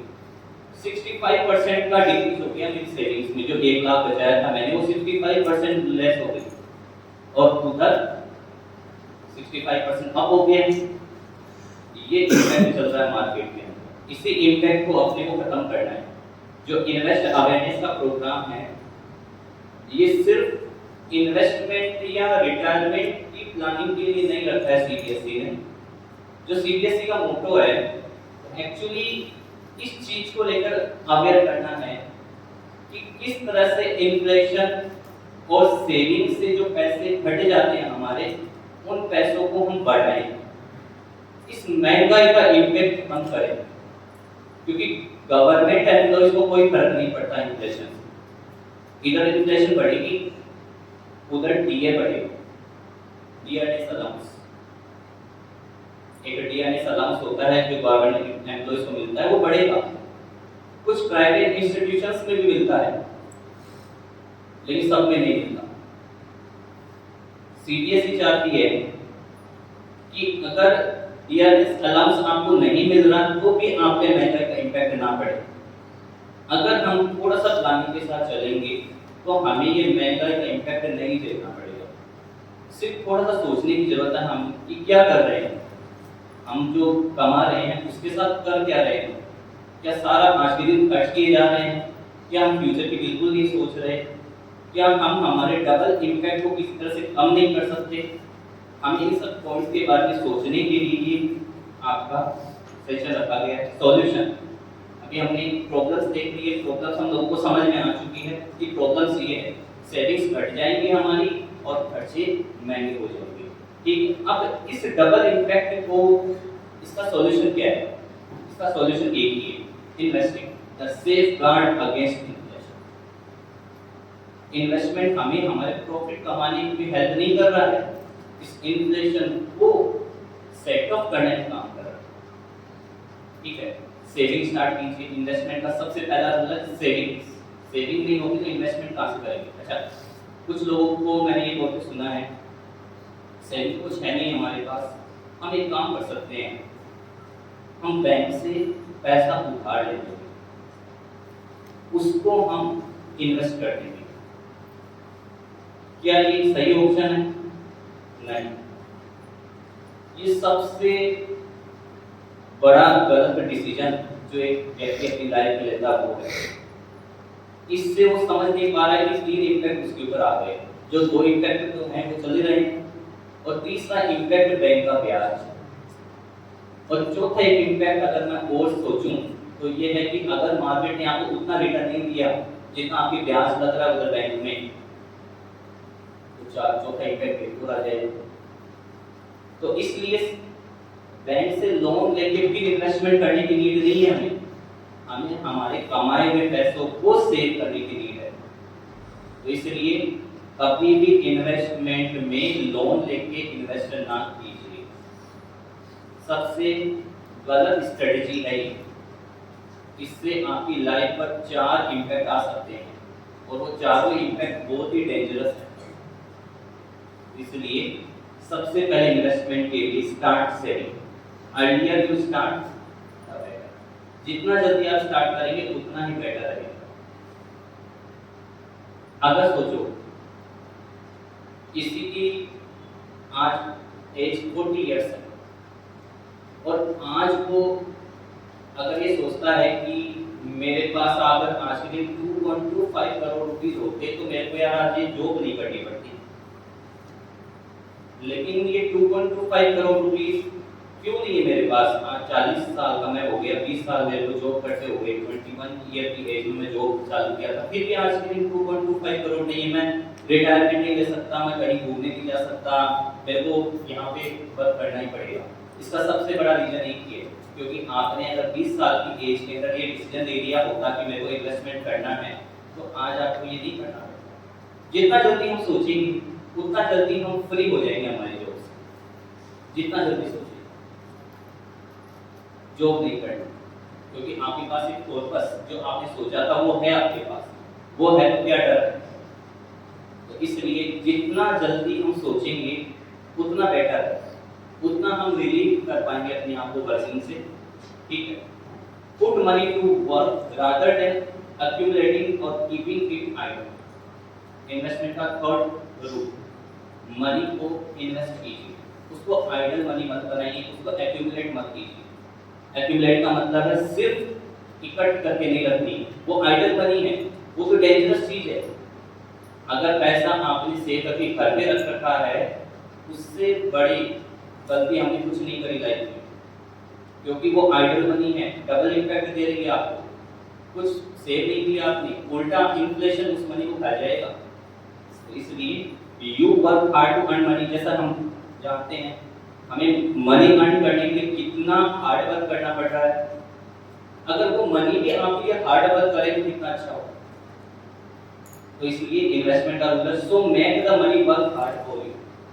मनी को आपके लिए काम करने दीजिए, आप मनी के लिए काम ना करें। और इसके लिए जितना जल्दी हो इन्वेस्टमेंट चालू करें। मनी है वो आपके लिए काम करेगी, आपको रिलीव कर पाएगी जॉब से। जो पैसा आप इतनी मेहनत से कमा रहे हैं वो पैसा आपके लिए काम करेगा। हम पैसे के लिए काम नहीं कर रहे, बात में पैसा हमारे लिए काम कर रहा है। एक सेकंड इनकम होनी चाहिए हमारी। फर्स्ट इनकम तो भाई हम जो कमा रहे हैं हमारी सैलरी, अगर सेकंड इनकम वो हो तो बेस्ट हो। और सेकंड इनकम कहाँ से आएगी? इन्वेस्टमेंट करने से आएगी। Benefit from the power of compounding. हमेशा ध्यान रखिए, एक इन्वेस्टर ही सक्सेसफुल फाइनेंशियल प्लानर बन सकता है। पैसा कभी भी कमाने से नहीं आएगा, पैसा कमाने से होता भी नहीं। अगर ऐसा होता तो आज हर बिजनेस करने वाला बिजनेस छोड़ चुका होता, क्योंकि उसने कमाई कर ली। ठीक है, हर सैलरी करने वाला मतलब सैलरी अर्न करने वाला हर गवर्नमेंट एम्प्लॉय जो है आज अपने आप को रिलीव कर चुका होता जॉब से। अगर पैसे से मतलब कमाई से कुछ होता तो कमाई से कुछ नहीं, कमाई अगर आपके लिए काम करेगी तो ही कुछ होगा। तो इसलिए investment is super best idea. Investment is super best idea and power of compounding is the best option.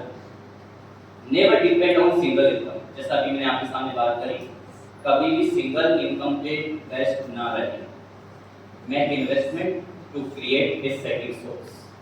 एक सेकंड सोर्स को क्रिएट कीजिए, इन्वेस्टमेंट कीजिए, सेकंड मनी आपके लिए काम करेगी। जो सेकंड मनी है वही आपके लिए फर्स्ट मनी को आपसे रिलाइज कराएगी। Determine what are you investing for. अच्छा, अब हमने ये तो समझ लिया कि इन्वेस्टमेंट करना जरूरी है। हम इन्वेस्टमेंट कर किस लिए रहे हैं, क्या चाहिए हमें, हमारा गोल क्या है? हमारा गोल हाउस है, घर खरीदना है हमें, हमारा गोल रिटायरमेंट प्लान करना है, हमारा गोल गाड़ी लेना है, हमारा गोल बच्चों की एजुकेशन है, हमारा गोल ट्रिप पे जाना है, या हमारा गोल जो है बच्चों की जो है मेंटेनेंस को देखना है, फ्यूचर मेंटेनेंस। उसके हिसाब से इन्वेस्टमेंट कीजिए। अब हमने ये समझ लिया, लेकिन क्या हम लोग ये जानते हैं कि हर एक इन्वेस्टमेंट ऑप्शन हर चीज के लिए नहीं होता। यानी कि अगर मैं एसआईपी कर रहा हूं तो एसआईपी का भी बेनिफिट एक लिमिटेड टाइम के बाद मिलेगा, आफ्टर 20 इयर्स। क्या हम आफ्टर 20 इयर्स घर खरीद पाएंगे? क्या आपका गोल आफ्टर 20 इयर्स घर खरीदना है? नहीं, घर तो पहले ही चाहिए।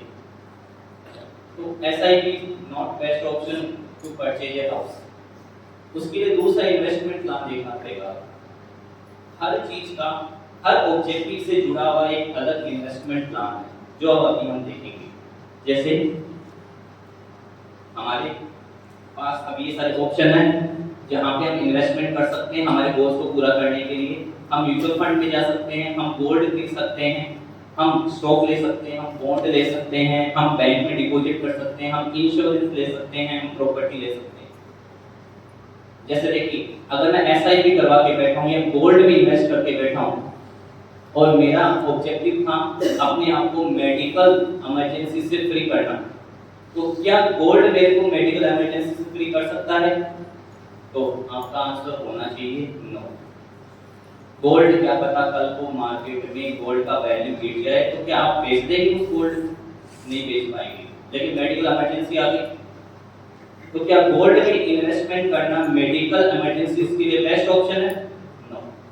तो क्या है मेडिकल इमरजेंसी के लिए बेस्ट ऑप्शन? क्या है? Insurance, health insurance. ठीक है, तो मेरा कहने का मतलब है कि जैसा आपका ऑब्जेक्टिव है उसी के अकॉर्डिंग आप इसमें से चूज कीजिए कि आपको कौन सा ऑप्शन इन्वेस्ट के लिए बेटर लगेगा। Make your investment work for you. आपके इन्वेस्टमेंट को अपने लिए काम करने दीजिए। ठीक है, किस तरह से काम करेगा आपका इन्फ्लेशन? क्या क्या करेगा, मतलब कि आपका इन्वेस्टमेंट क्या क्या चीजों से फाइट करेगा, किस किस चीज से जो है आपको बचाएगा? पहली चीज इन्फ्लेशन से फाइट करेगा आपके लिए, आपका इन्वेस्टमेंट इन्फ्लेशन से फाइट करेगा आपके लिए। Second, provide income when you need it. जब भी आपको इनकम की जरूरत पड़ेगी इन्वेस्टमेंट आपको इनकम देगा आपकी। तीसरा, accessible and usable in parts and portions. आप अपनी उस इन्वेस्टमेंट को जब चाहे असेस कर सकते हैं, जब चाहे उसको निकलवा सकते हैं।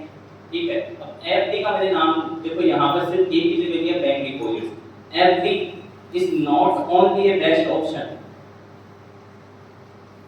क्या मेरे को कभी भी पैसा चाहिए तो उसके लिए एफडी बेस्ट ऑप्शन होगा? नहीं। क्या मैं एफडी को कभी भी रिडीम करवा सकता हूँ? नहीं। कभी भी का मतलब है, सपोज कीजिए कि मैंने एफडी करवाई आज से 5 इयर्स पहले और मेरे को आज इमरजेंसी आ गई, पैसों की नीड आ गई, काफी तकलीफ। ठीक है, मैं बैंक वाले के पास गया, यार मेरे को पैसा चाहिए एफडी का। बैंक वाला बोलेगा लेकिन आपकी एफडी तो मैच्योर नहीं हुई अभी, उसका टाइम है अभी तो मैच्योर होने में। बोला नहीं मेरे को आज चाहिए तो पेनल्टी लगेगी, जो आपने कमाया वो सारा चला जाएगा, कुछ नहीं बचा आपके हाथ में, जितना आपने लगाया तो वो मिलेगा बस आपको। तो क्या आपने बेस्ट प्लानिंग करी? कुछ नहीं करी। मतलब आप चाहते तो बेस्ट करना, लेकिन आपने चूज गलत कर दिया। आपको एफडी चूज नहीं करनी चाहिए थी। अगर आपको किसी भी समय इनकम की जरूरत पड़े, किसी भी समय इनकम की जरूरत पड़े तो फिर आपके पास है अदर ऑप्शंस होने चाहिए, शेयर्स होने चाहिए, गोल्ड होना चाहिए आपके पास। ठीक है, ये सारे बेस्ट ऑप्शंस हैं। तो ये है grow in value and appreciate over time, be realizable, fair value and low cost। ये इन्वेस्टमेंट आपके लिए सारे काम करेगा। What is asset allocation? अब ये सबसे इम्पोर्टेंट चीज है, बैलेंस्ड थाली।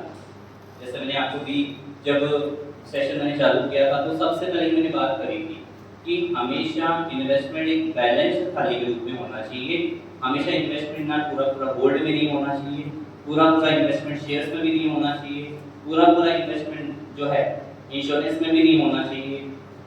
एक बैलेंस थाली होनी चाहिए ताकि हम जब चाहें, जिसको चाहें, आराम से जिसका स्वाद चाहे चख सकें। हेल्थ इश्यूज आ गए, हेल्थ इंश्योरेंस को रिडीम करवाइए। कभी पैसों की जरूरत पड़ी, गोल्ड को बेच दीजिए।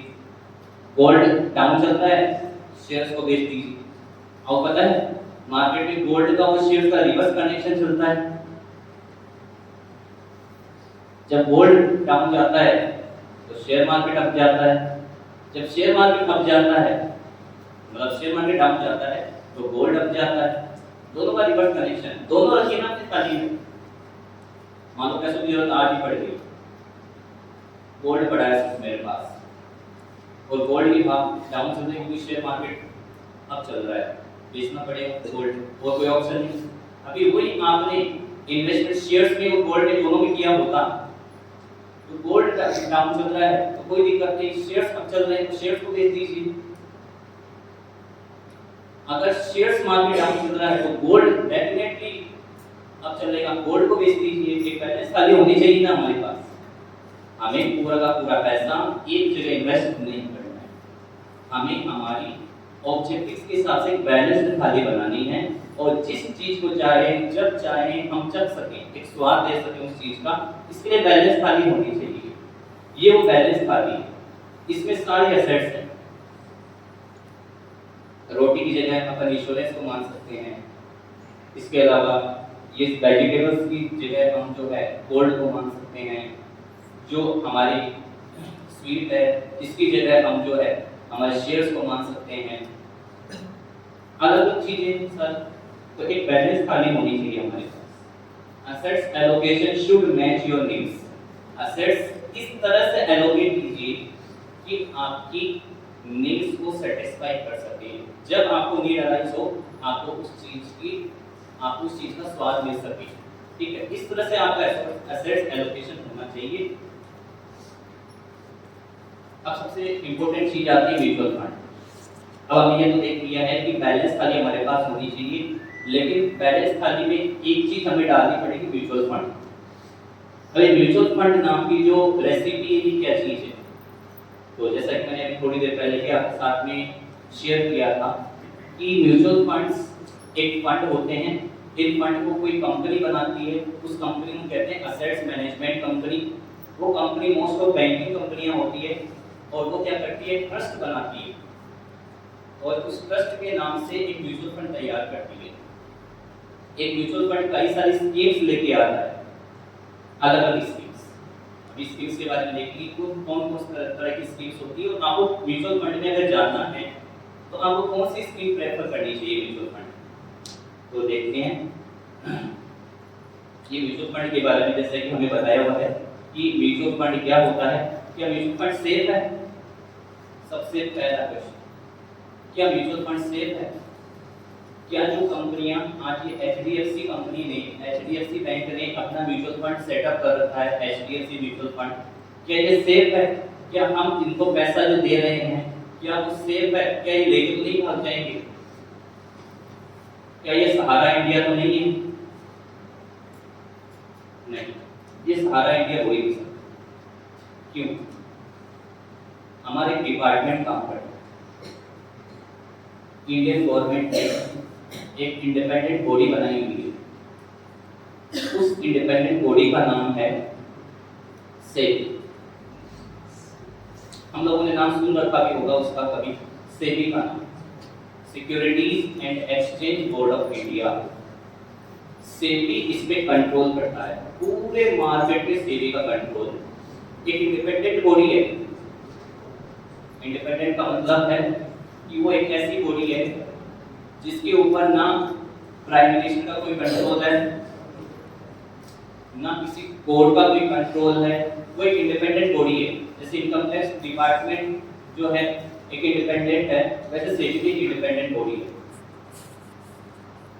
सेबी की इंडिपेंडेंट बॉडी वो पूरे मार्केट पे कंट्रोल करती है, हर कंपनी पे सेबी का जो है कंट्रोल है। अगर कोई कंपनी आज आईपीओ लेके आती है मार्केट में, अपने शेयर्स मार्केट में ऑफर करती है, पब्लिक को बोलती है आइए मेरे शेयर्स को खरीदिए, सब्सक्राइब कीजिए, हमें पैसा चाहिए बिजनेस के लिए, तो पहले सेबी से परमिशन लेनी पड़ती है, सेबी उसको लाइसेंस देती है, तब वो मार्केट में आ सकती है। म्यूचुअल फंड बना तो कोई भी कंपनी देगी, लेकिन म्यूचुअल फंड का काम करने से पहले सेबी से परमिशन लेनी पड़ेगी। सेबी से परमिशन चाहिए आपको, एक लाइसेंस रिक्वायर्ड सेबी से।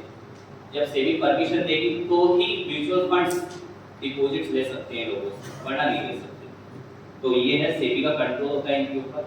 How does a mutual fund work? Mutual fund कैसे काम करता है? basically they send me the emails. Yes. We have taken a short break and send them. Oh. Only 10 minutes. Oh.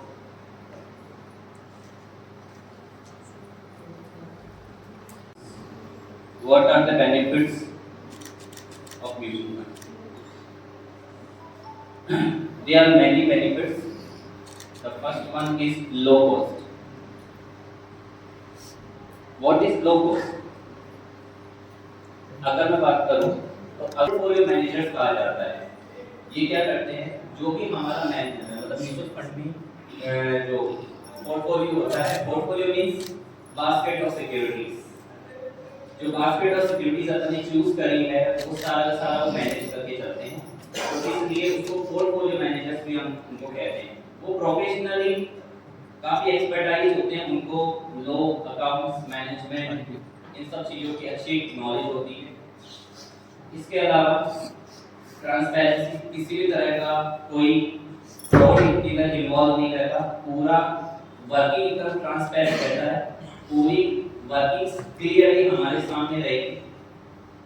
Liquidity, जब चाहे mutual fund को खरीदें, जब चाहे म्यूचुअल फंड को सेल करें एज पर आवर एक्सपेक्टेशंस। जब चाहे म्यूचुअल फंड को हम सेल करके हमारा पैसा बना सकते हैं, जब चाहे हमारे पैसे को म्यूचुअल फंड के अंदर यूनिट खरीदने में लगा सकते हैं। Well regulated by SEBI, SEBI से परमिशन पहले लेनी पड़ती है, देन आफ्टर ही कोई म्यूचुअल फंड सेटअप हो सकता है। तो regulated by SEBI, SEBI proper इसके रेगुलेशंस बनाए हैं, SEBI mutual fund regulation. And convenient invest small amount, हम इसके अंदर छोटे अमाउंट से भी स्टार्ट कर सकते हैं म्यूचुअल फंड। शेयर मार्केट की जैसे नहीं, जैसे अगर मेरे पास 2200 रुपीस होंगे तो ही मैं रिलायंस कंपनी का एक शेयर बाई कर पाऊंगा। अगर मेरे पास 2200 रुपीस नहीं है तो मैं रिलायंस कंपनी का एक भी शेयर बाई नहीं कर पाऊंगा। लेकिन म्यूचुअल फंड आपको ये सारी चीजें प्रोवाइड करवाता है, आपको 100 रुपीस का इन्वेस्टमेंट भी आप उसके अंदर कर सकते हैं। म्यूचुअल फंड में क्या होता है, जैसे एक एएमसी होती है, जैसे यहाँ पर एएमसी है एचडीएफसी, ये क्या करेगी, एक ट्रस्ट बनाएगी और उस ट्रस्ट के अंदर जो है कुछ प्रोफेशनल लोगों को अपॉइंट करेगी और ये क्या करती है कि सेबी से परमिशन लेगी और अपनी स्कीम लॉन्च करेगी। वो स्कीम के अंदर आपको जो है पैसा आपसे दिया जाएगा, ठीक है, और वो पैसा हमसे लेकर मतलब सभी लोगों से पैसा लिया जाएगा और वो पैसा लेने के बाद वो एक यूज फंड बनाएंगे। उस पैसे से कोई 100 रुपए इन्वेस्ट करेगा, कोई 500 रुपए इन्वेस्ट करेगा, कोई 2000 इन्वेस्ट करेगा, एज पर द कन्वीनियंस। वो उसका एक पूल करेगी, इन्वेस्टमेंट को पूल करके यूज अमाउंट बनाएगी और यूज अमाउंट बना के वो कई सारी तरह की कंपनीज में उस फंड को इन्वेस्ट करेगी थोड़ा। तो इससे क्या होगा, जो हमारी रिस्क है वो डाइवर्सिफाइड होगी। कई सारी कंपनीज के अंदर हमने रिस्क को डाइवर्सिफाई कर दिया हम लोगों ने। अब हमारे पास भी किसी एक कंपनी का रिस्क नहीं है। अगर सपोज कीजिए कि मैंने पूरा 2200 रुपए सिर्फ रिलायंस कंपनी में इन्वेस्ट किया होता, अगर रिलायंस कंपनी डूबती तो मेरे पूरे 2200 रुपए डूबते। लेकिन यहाँ पे तो मैंने जो 2200 रुपए है वो म्यूचुअल फंड को दी और म्यूचुअल फंड ने मेरे 2200 रुपए को नंबर ऑफ कंपनीज में डाइवर्सिफाई किया है, थोड़ा। अब अगर कोई एक कंपनी लॉस में चलती है तो वो लॉस पूरा नहीं होता, पहले बात तो 2200 रुपए, वो 100 या 50 रुपए का लॉस होगा। तो इस कंपनी में म्यूचुअल फंड ने 100 या 50 रुपए इन्वेस्ट करे होंगे हमारे कैपिटल में, और वो जो 150 रुपए का लॉस है वो दूसरी कंपनी के प्रॉफिट से पूरा भी हो जाता है। Set of that is the main benefit of mutual fund. सबसे बड़ा बेनिफिट म्यूचुअल फंड का जो हमारे रिस्क को एकदम से कम कर देता है, मतलब नॉट रिस्क। हालांकि ऐसा नहीं है कि रिस्क नहीं होती, लेकिन जहां तक मेरे को लगता है कि अगर हमारा इन्वेस्टमेंट जो हम एक कंपनी में करते वो अगर हमारा 50 कंपनीज में इन्वेस्टेड है तो इसका मतलब ये कहीं ना कहीं कि वो पूरा पैसा किसी एक कंपनी में नहीं गया, वो 50 कंपनी में गया है। अब एक कंपनी में डूब गई तो 150 रुपए डूबेगी, लेकिन दूसरी कंपनी उतना ही प्रॉफिट में चल रही है तो वो 150 हमारे कवर भी हो गए। तो इसके अंदर मैं जीरो लॉस वाली स्ट्रेटेजी समझता हूँ म्यूचुअल फंड। तो म्यूचुअल फंड इस तरह की जीरो लॉस वाली स्ट्रेटेजी होती है। रिस्क डाइवर्सिफिकेशन, जैसे सबसे मेन पॉइंट लिखा हुआ है, सबसे सेंटर में लिखा हुआ है रिस्क डाइवर्सिफिकेशन। दैट मींस हमारी रिस्क 50 कंपनी में डाइवर्सिफाई हो गई है। अब रिस्क कोई एक कंपनी की नहीं है, रिस्क है 50 कंपनीज की, और एक समय में 50 कंपनियां स्टॉक मार्केट में लॉस नहीं करती है, क्योंकि सब टॉप कंपनियां होती है जिसमें म्यूचुअल फंड वाले पैसा इन्वेस्ट करते हैं। जैसे टाटा की आज मार्केट के अंदर 6 या 7 कंपनियां लिस्टेड है, अडानी की आज 6 या 7 कंपनियां लिस्टेड है, मुकेश अंबानी की रिलायंस लिस्टेड है। तो म्यूचुअल फंड वाले क्या करते हैं, वो पैसा लेके ह्यूज अमाउंट बना के उसको जो है उसको कई सारी कंपनीज में इन्वेस्ट करते हैं। अब ये तो है नहीं कि टाटा की सारी कंपनियां एक समय में लॉस करेगी, ये भी नहीं है कि अडानी की सारी कंपनियां एक समय में लॉस करेगी, ये नहीं है कि जिस टाइम अडानी कंपनी लॉस कर रही है उस टाइम मुकेश अंबानी कंपनी भी लॉस करेगी, ये नहीं है जिस टाइम अडानी कंपनी लॉस कर रही है उस टाइम टाटा भी लॉस करेगी, ऐसा नहीं है। तो इसलिए रिस्क डाइवर्सिफिकेशन हो जाता है इसके अंदर। तो ये एक हमारे इन्वेस्टमेंट को सेफ मोड देता है म्यूचुअल फंड, ठीक है। तो ये म्यूचुअल फंड के कुछ बेनिफिट्स हैं। कैटेगराइज ऑफ म्यूचुअल फंड, मतलब म्यूचुअल फंड कितने टाइप का होता है मार्केट में। तो इक्विटी स्कीम्स लेके आता है म्यूचुअल फंड, डेट स्कीम्स लेके आता है, हाइब्रिड स्कीम्स लेके आता है, सॉल्यूशन ओरिएंटेड स्कीम्स लेके आता है एंड अदर स्कीम्स लेके आता है। 5 तरह की स्कीम्स म्यूचुअल फंड लेके आते हैं। इक्विटी स्कीम जो है उसको 3 तरह से डिवाइड किया गया है मार्केट में, large, mid and small cap funds, ठीक है। मतलब म्यूचुअल फंड वाले पैसा लेके अगर इक्विटी मार्केट में पैसा लगाते हैं तो उसको कहते हैं इक्विटी ओरिएंटेड फंड्स। कोई म्यूचुअल फंड वाला है, कोई कंपनी है, उसने अपना म्यूचुअल फंड ट्रस्ट बनाया और उसने एक स्कीम लॉन्च करी और उस स्कीम का मोटो दिया कि आप लोग हमें जो भी आपका पैसा देंगे वो पैसा हम लेंगे आपसे, एक यूज अमाउंट बनाएंगे और उसको कंपनी के इक्विटी मार्केट में इन्वेस्ट करेंगे। इक्विटी मींस कंपनी की ओनरशिप में इन्वेस्ट करेंगे, हम कंपनी के शेयर्स में लगाएंगे उस पैसे को, जो बिजनेस करने वाली कंपनी है उनके शेयर्स में। तो इसको कहते हैं equity oriented funds. Debt schemes क्या होती है? Debt means loans. Debt means अगर म्यूचुअल फंड वाले हमको ऐसा मोटो बताते हैं कि हम आपका पैसा लेंगे और फिर जिस भी कंपनी को लोन चाहिए होगा हम उसको लोन के रूप में ये फंड देंगे। मतलब हम उसके बिजनेस में ये फंड नहीं देने वाले, उसके इक्विटी में फंड नहीं लगाने वाले हैं, हम उनको लोन के तौर पर देंगे। तो वहां से ब्याज देंगे और ब्याज देंगे फिर आपको भी देंगे। तो इस तरह का जो होता है वो डेट स्कीम्स होती है। हालांकि डेट स्कीम्स काफी कम रिस्की होती है क्योंकि जो लोन दिया जाता है प्रॉपर एग्रीमेंट के तौर पर दिया जाता है और प्रॉपर उसमें इंटरेस्ट भी कंपनियां देती है और जो इंटरेस्ट मिलता है वो हमें भी मिलता है। वो तो थोड़ा बहुत रखते हैं अपने कंपनी को चलाने के साथ म्यूचुअल फंड वाले, बाकी हमें रिटर्न करते हैं, ठीक है। इंटरेस्ट क्योंकि कम मिलता है तो वो भी हमें कम ही देते हैं, लेकिन इक्विटी मार्केट वाले को ज़्यादा फायदा होता है क्योंकि हमारा पैसा लेने के बाद इक्विटीज में लगाएंगे। इक्विटी का मतलब है कंपनी के बिजनेस में डायरेक्टली लगाना पैसा। कंपनी का जितना भी प्रॉफिट है वो सारा म्यूचुअल फंड को मिलेगा। वो 10% भी हो सकता है, वो 100% भी हो सकता है, वो 1000% भी हो सकता है। तो जितना वो वहां से लेंगे वही अपने को देंगे, लेकिन इसमें रिस्क भी उतनी ही है, पैसा डूबने के चांसेस भी उतने ही हैं। तो अगर कोई हाई रिस्क इन्वेस्टर है तो वो ऐसे म्यूचुअल फंड को चूज करता है जो इक्विटी ओरिएंटेड होता है। जो मॉडरेट रिस्क वाला इन्वेस्टर होता है, जिसको रिस्क ज्यादा पसंद नहीं है, उसको रेगुलर इनकम चाहिए कि यार मेरे को तो रेगुलर इनकम से मतलब है, मैं यहाँ से सैलरी ले रहा हूँ, उधर से एक सेकंड इनकम आती रहे मंथली, तो मेरे को डेट स्कीम चूज करनी चाहिए। और कुछ लोग ऐसे होते हैं बोला कंपनी के प्रॉफिट्स भी आने चाहिए, इंटरेस्ट भी आना चाहिए, दोनों का फायदा मिलना चाहिए मेरे को। मतलब ना इतनी कोई ज्यादा रिस्क रहे कि मेरे को प्रॉफिट भी मिलता रहे और एक इंटरेस्ट का अमाउंट भी आता रहे, तो उनके लिए फंड है हाइब्रिड फंड। इसमें दोनों के फीचर्स हैं, इक्विटी के फीचर्स हैं एंड डेट के फीचर्स हैं, दोनों के फीचर्स अवेलेबल हैं, उनको हम हाइब्रिड स्कीम्स कहते हैं। ठीक है। सॉल्यूशन ओरिएंटेड स्कीम्स ये रिटायरमेंट एंड चिल्ड्रंस के लिए, यानी कि इसमें म्यूचुअल फंड वाले आपको रेगुलर इनकम नहीं देते। जैसे इक्विटी में तो क्या होता है कि आपको रेगुलर डिविडेंड्स दिया जाता है। डिविडेंड मींस अगर वो पैसा इक्विटी में लगाएंगे तो वहां से वो पैसा लेंगे और हमें डायरेक्टली रिटर्न्स के रूप में देंगे, ठीक है, डिविडेंड के फॉर्म में। और डेट स्कीम में रेगुलर इनकम होती है, बट इनके तो सॉल्यूशन ओरिएंटेड स्कीम्स में रेगुलर इनकम नहीं होती। ये एफडी जैसे होते हैं, जैसे कि हमें कोई प्रॉपर ऑब्जेक्टिव फुलफिल करना है आफ्टर 20 इयर्स, तो आफ्टर 20 इयर्स के लिए हम आज एक लंप सम अमाउंट हम म्यूचुअल फंड में लगा के छोड़ देते हैं और फिर वो जो है एक रेट ऑफ इंटरेस्ट के साथ कंपाउंड होता रहता है और आफ्टर 20 इयर्स हमें वो मिल जाता है। तो इसमें क्या एक सॉल्यूशन दिया हुआ है किसी प्रॉब्लम का। प्रॉब्लम्स क्या चीज हो सकती है, बच्चे की एजुकेशन प्रॉब्लम हो सकती है, हमारा रिटायरमेंट हमारी प्रॉब्लम हो सकती है। तो जो भी हमारी प्रॉब्लम है उसका सॉल्यूशन ओरिएंटेड स्कीम्स निकाली जाती है, उसके अंदर पैसा इसके अंदर मांगा जाता है। और लास्ट में जो है अदर स्कीम्स जैसे इंडेक्स फंड्स होते हैं, ईटीएफ होते हैं एंड फंड ऑफ फंड्स होते हैं, ये मोस्ट ऑफ टैक्सेशन बेनिफिट्स लेने के लिए यूज किए जाते हैं।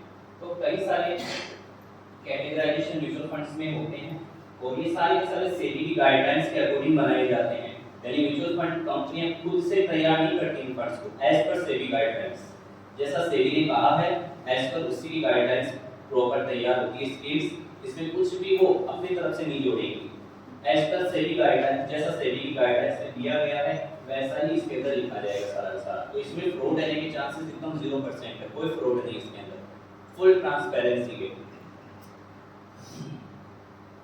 अब जैसे कि कैटेगरी को समझाया जा रहा है इधर, इक्विटी स्कीम्स है, तो इक्विटी स्कीम्स में जो है मैंने जैसे आपको बताया है कि कंपनियां पैसा लेके इक्विटी मार्केट में इन्वेस्ट करेगी, तो यही सारा कुछ इसमें बताया गया है। अब जैसा कि आपके सामने मैंने प्रेजेंट किया था कि इक्विटी स्कीम किस तरह की होती है, large cap funds, mid cap funds and small cap funds. हमने मार्केट में ये नाम सुने होंगे, लार्ज कैप फंड्स भी सुना होगा हमने नाम, हमने मिड कैप फंड्स का नाम सुना होगा और हमने स्मॉल कैप फंड्स का नाम भी सुना होगा, ठीक है। तो ये यहाँ पर इनका डेफिनेशन है कि लार्ज कैप फंड हम किसको कहेंगे, अगर कोई म्यूचुअल फंड अपना 80% पैसा लार्ज कैप स्टॉक्स में लगाता है। अब लार्ज कैप स्टॉक्स कौन से हैं, लार्ज कैप स्टॉक्स जो है हमारे एनएससी और बीएससी के वो सबसे टॉप स्टॉक्स होते हैं जिनसे पूरा मार्केट ड्राइव होता है। जैसे में सबसे बड़ी बड़ी कंपनियों के नाम हैं, जैसे अगर एनएससी में बात करूं तो एनएससी में टॉप बड़ी 50 कंपनियां हैं, बीएससी की मैं बात करूं तो बीएससी में 30 बड़ी कंपनियों के हिसाब से बीएससी चलता है। बीएससी का जो सेंसेक्स है वो 30 बड़ी कंपनियों के ट्रांजेक्शन मतलब कि शेयर्स में ट्रांजैक्शन की वजह से चलता है। अगर 30 बड़ी कंपनियों के शेयर्स डाउन जा रहे हैं तो सेंसेक्स गिर जाएगा, अगर 30 बड़ी कंपनियों के शेयर्स अप चल रहे हैं तो सेंसेक्स बढ़ जाएगा। वो होते हैं लार्ज कैप कंपनी। और एनएससी है हमारे दो स्टॉक एक्सचेंज काम करते हैं, जिसमें दूसरा है एनएससी, ठीक है। एनएससी का जो है इंडेक्स होता है निफ्टी, तो आपने नाम सुना होगा निफ्टी का, और सेंसेक्स का जो निफ्टी होता है वो एनएससी का एक इंडेक्स है और वो 50 कंपनियों को जो है हम मोस्ट ऑफ कह सकते हैं कि 50 कंपनियों को रिप्रेजेंट करता है। हालांकि करता तो आजकल निफ्टी 50 भी है, निफ्टी 100 भी है, निफ्टी 200 भी है, अलग अलग है, लेकिन मोस्ट ऑफ जो है निफ्टी 50 को देखा जाता है। तो निफ्टी 50 जो है वो टॉप 50 कंपनियों का एक इंडेक्स होता है जो रिप्रेजेंट करता है उन टॉप 50 कंपनीज को। जैसे रिलायंस हो गई सबसे टॉप पे रिलायंस है, ठीक है। उसके बाद में जो है आपका आईसीआईसीआई बैंक, एचडीएफसी बैंक है, ठीक है। अडानी की कंपनियां भी है कुछ उसके अंदर, ठीक है। तो ये कई सारी कंपनी उसके अंदर, टाटा की भी कुछ कंपनियां हैं। तो ये सारी कंपनी से हमारा निफ्टी और इंडेक्स चलता है, निफ्टी इंडेक्स चलता है और सेंसेक्स इंडेक्स चलता है। तो अगर और म्यूचुअल फंड अपना 80% पैसा लार्ज कैप कंपनी में लगाता है तो वो हो गया इक्विटी लार्ज कैप फंड्स। फिर इसके अलावा एक है लार्ज एंड मिड कैप, इसके अंदर दोनों कैटेगराइजेशन किया हुआ है 35 एंड 35। उसके अंदर मिड कैप में 65, मिड कैप फंड्स में अगर लगाया किसी म्यूचुअल फंड में नहीं तो वो कहा जाएगा mid cap equity funds.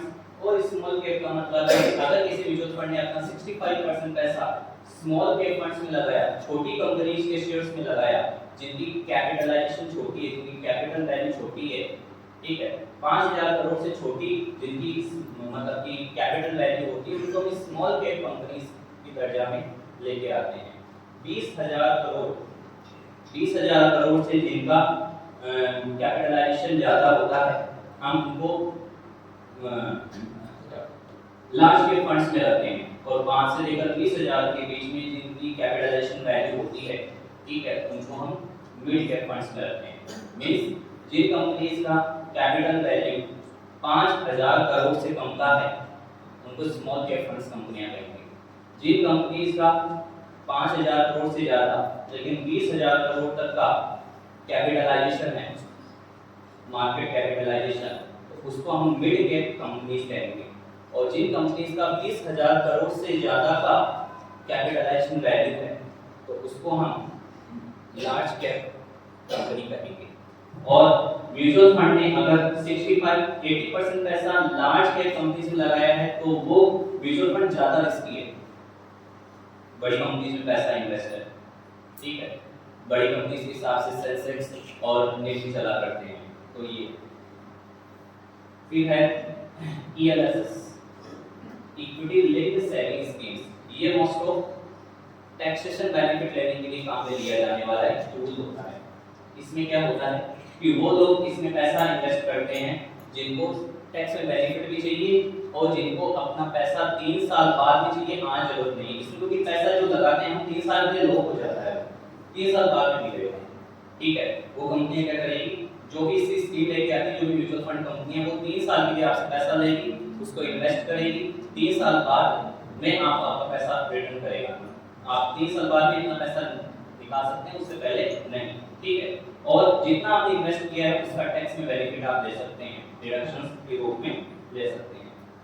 Date scheme, जैसा कि मैंने आपको प्रेजेंट किया, डेट स्कीम्स वो होती है म्यूचुअल फंड की जिसमें जिस इन्वेस्टर को रेगुलर इनकम चाहिए इंटरेस्ट की, वो डेट स्कीम को चूज कर सकता है, जिसको प्रॉफिट से मतलब नहीं कंपनियों के।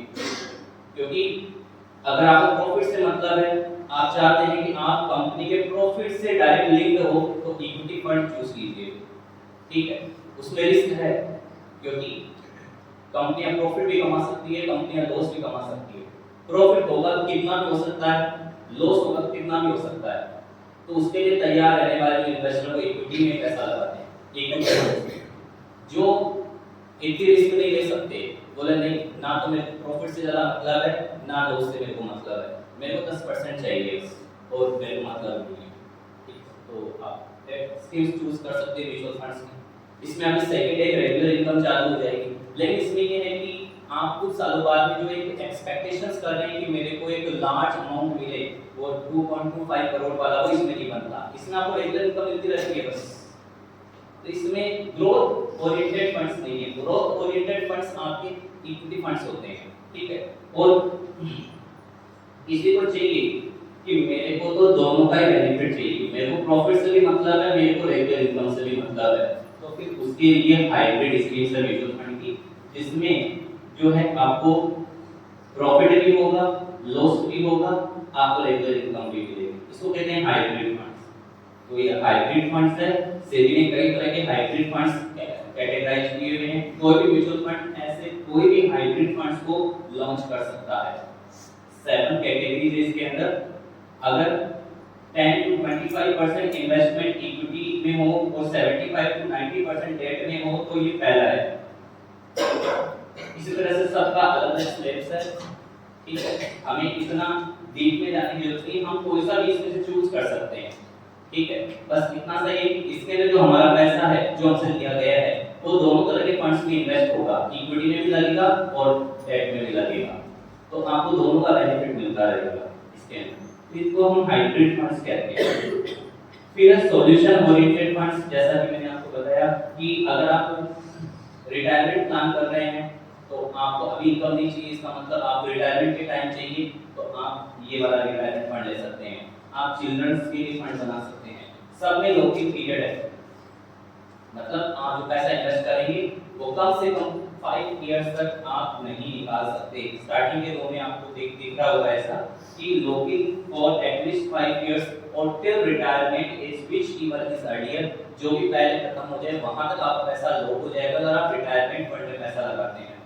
अगर आप चिल्ड्रन फंड्स में पैसा लगाते हैं तो चिल्ड्रन की जब तक वो मेजॉरिटी अटेन नहीं कर लेता या 5 इयर्स व्हिच ईवर इज अर्लियर, जो भी पहले हो तब ही आप पैसा निकाल सकते हैं, उसके पहले नहीं।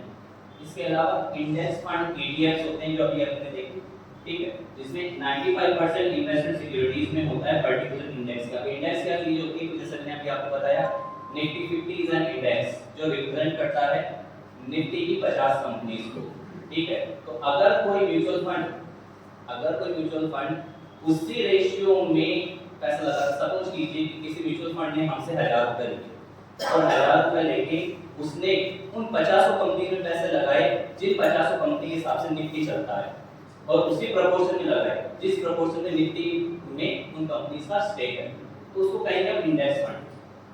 तो ये भी हो सकता है। अब इंडेक्स फंड में भी पैसा लगा सकते हैं।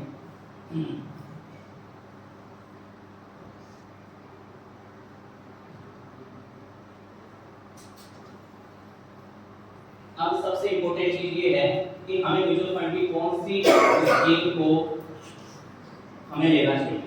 तो 3 तरह के इन्वेस्टर होते हैं मार्केट में, हायर रिस्क वाले।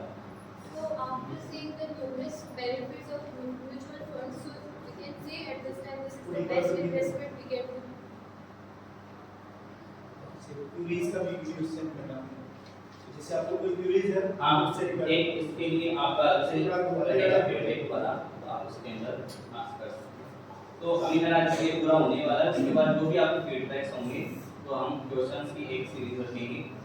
हायर रिस्क, मॉडरेट रिस्क और लो रिस्क और वेरी लो रिस्क, ये 4 तरह के इन्वेस्टर्स मार्केट में होते हैं। उसी के हिसाब से आपको रिटर्न मिलेगा। मतलब अगर आप हायर रिस्क वाले हैं तो आपको हायर रिटर्न मिलेगा। यहाँ पर कौन सी ऐसी स्कीम है जो आपकी इस पे काम करती है, इक्विटी स्कीम्स, ठीक है। मॉडरेट रिस्क वाले को मॉडरेट रिटर्न मिलेगा, लेकिन उसके लिए कौन सी हाइब्रिड स्कीम्स है, उसमें पैसा लगाइए।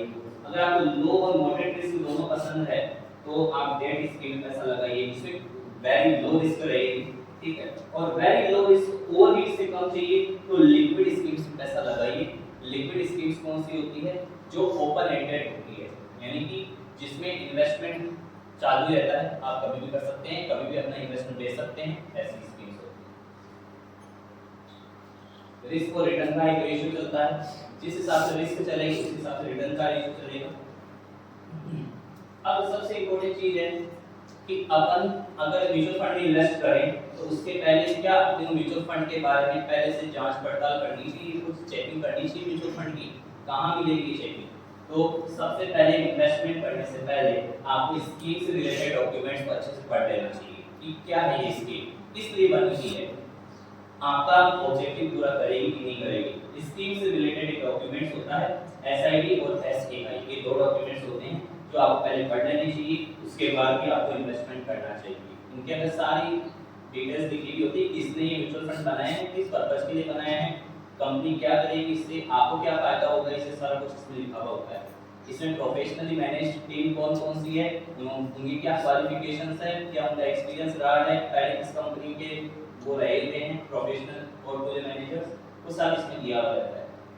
एक फैक्ट शीट होती है, फैक्ट शीट ये बताती है कि म्यूचुअल फंड का परफॉर्मेंस कैसा रहा पास्ट में, ठीक है। उसने पहले कोई स्कीम लॉन्च करी थी या स्कीम लॉन्च करी थी तो उसके अंदर क्या उनका मतलब कि इन्वेस्टर को पैसा लौटाने का तरीका रहा है, ठीक है। ये सारा कुछ फैक्ट शीट में दिया हुआ रहता है। फिर एक होते हैं ऑप्शंस, म्यूचुअल फंड जो है जैसे एक ग्रोथ ऑप्शंस होता है, एक डिविडेंड ऑप्शन होता है, ठीक है। आप ग्रोथ ऑप्शन वाला म्यूचुअल फंड भी ले सकते हैं और डिविडेंड ऑप्शन वाला भी ले सकते हैं।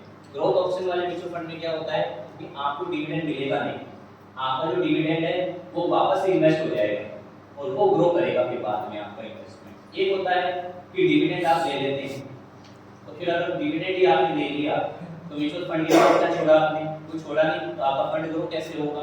तो 2 ऑप्शन होते हैं आपको दिया जाता है कि आप ग्रोथ फंड लेना चाहते हैं या डिविडेंड वाला फंड लेना चाहते हैं। डिविडेंड का मतलब है आपको डिविडेंड मिलता रहेगा, जो भी प्रॉफिट होगा वो एज ए डिविडेंड आपको दे दिया जाएगा आपका प्रॉफिट, उसमें कोई म्यूचुअल फंड आगे इन्वेस्ट नहीं करेगा। इसमें आप ये एक्सपेक्ट मत कीजिए 20-25 साल बाद में मेरे पास 2.25 करोड़ रुपीस होंगे, ऐसा कुछ नहीं होने वाला है, क्योंकि डिविडेंड आपने दे दिया, ठीक है। एक दूसरा होता है आपने डिविडेंड नहीं दिया, आपने म्यूचुअल फंड का ग्रोथ ऑप्शन चूज किया, तो इसका मतलब है कि आप डिविडेंड लेना पसंद नहीं करेंगे, आप अपने डिविडेंड को वापस से इन्वेस्ट कर देंगे, ठीक है। तो इस तरह से ग्रोथ होता है, 2 ऑप्शन इसके अंदर रहेंगे। अब मोड्स ऑफ इन्वेस्टमेंट करने के तरीके हैं। अगर आपका यूज अमाउंट पड़ा है 2 लाख 5 लाख 10 लाख एक साथ इन्वेस्ट कीजिए, ठीक है, उसको कहते हैं लंप सम इन्वेस्टमेंट। अगर आपके पास एक साथ बड़ा फंड नहीं है, तो आप छोटे छोटे जितना भी आपकी सेविंग उस हिसाब से आप इन्वेस्ट कर सकते हैं। 500 रुपए, 1000 रुपए, 1500, 2000, 10000, 20000, जितना भी आप सेविंग कर पाते हैं उसके हिसाब से भी आप म्यूचुअल फंड की स्कीम्स में एंट्री ले सकते हैं through SIP system investment plan हम उसको कहते हैं, जिसमें किस्तों में पैसा आपको देना पड़ता है, एक साथ आपको पैसा नहीं देना पड़ता।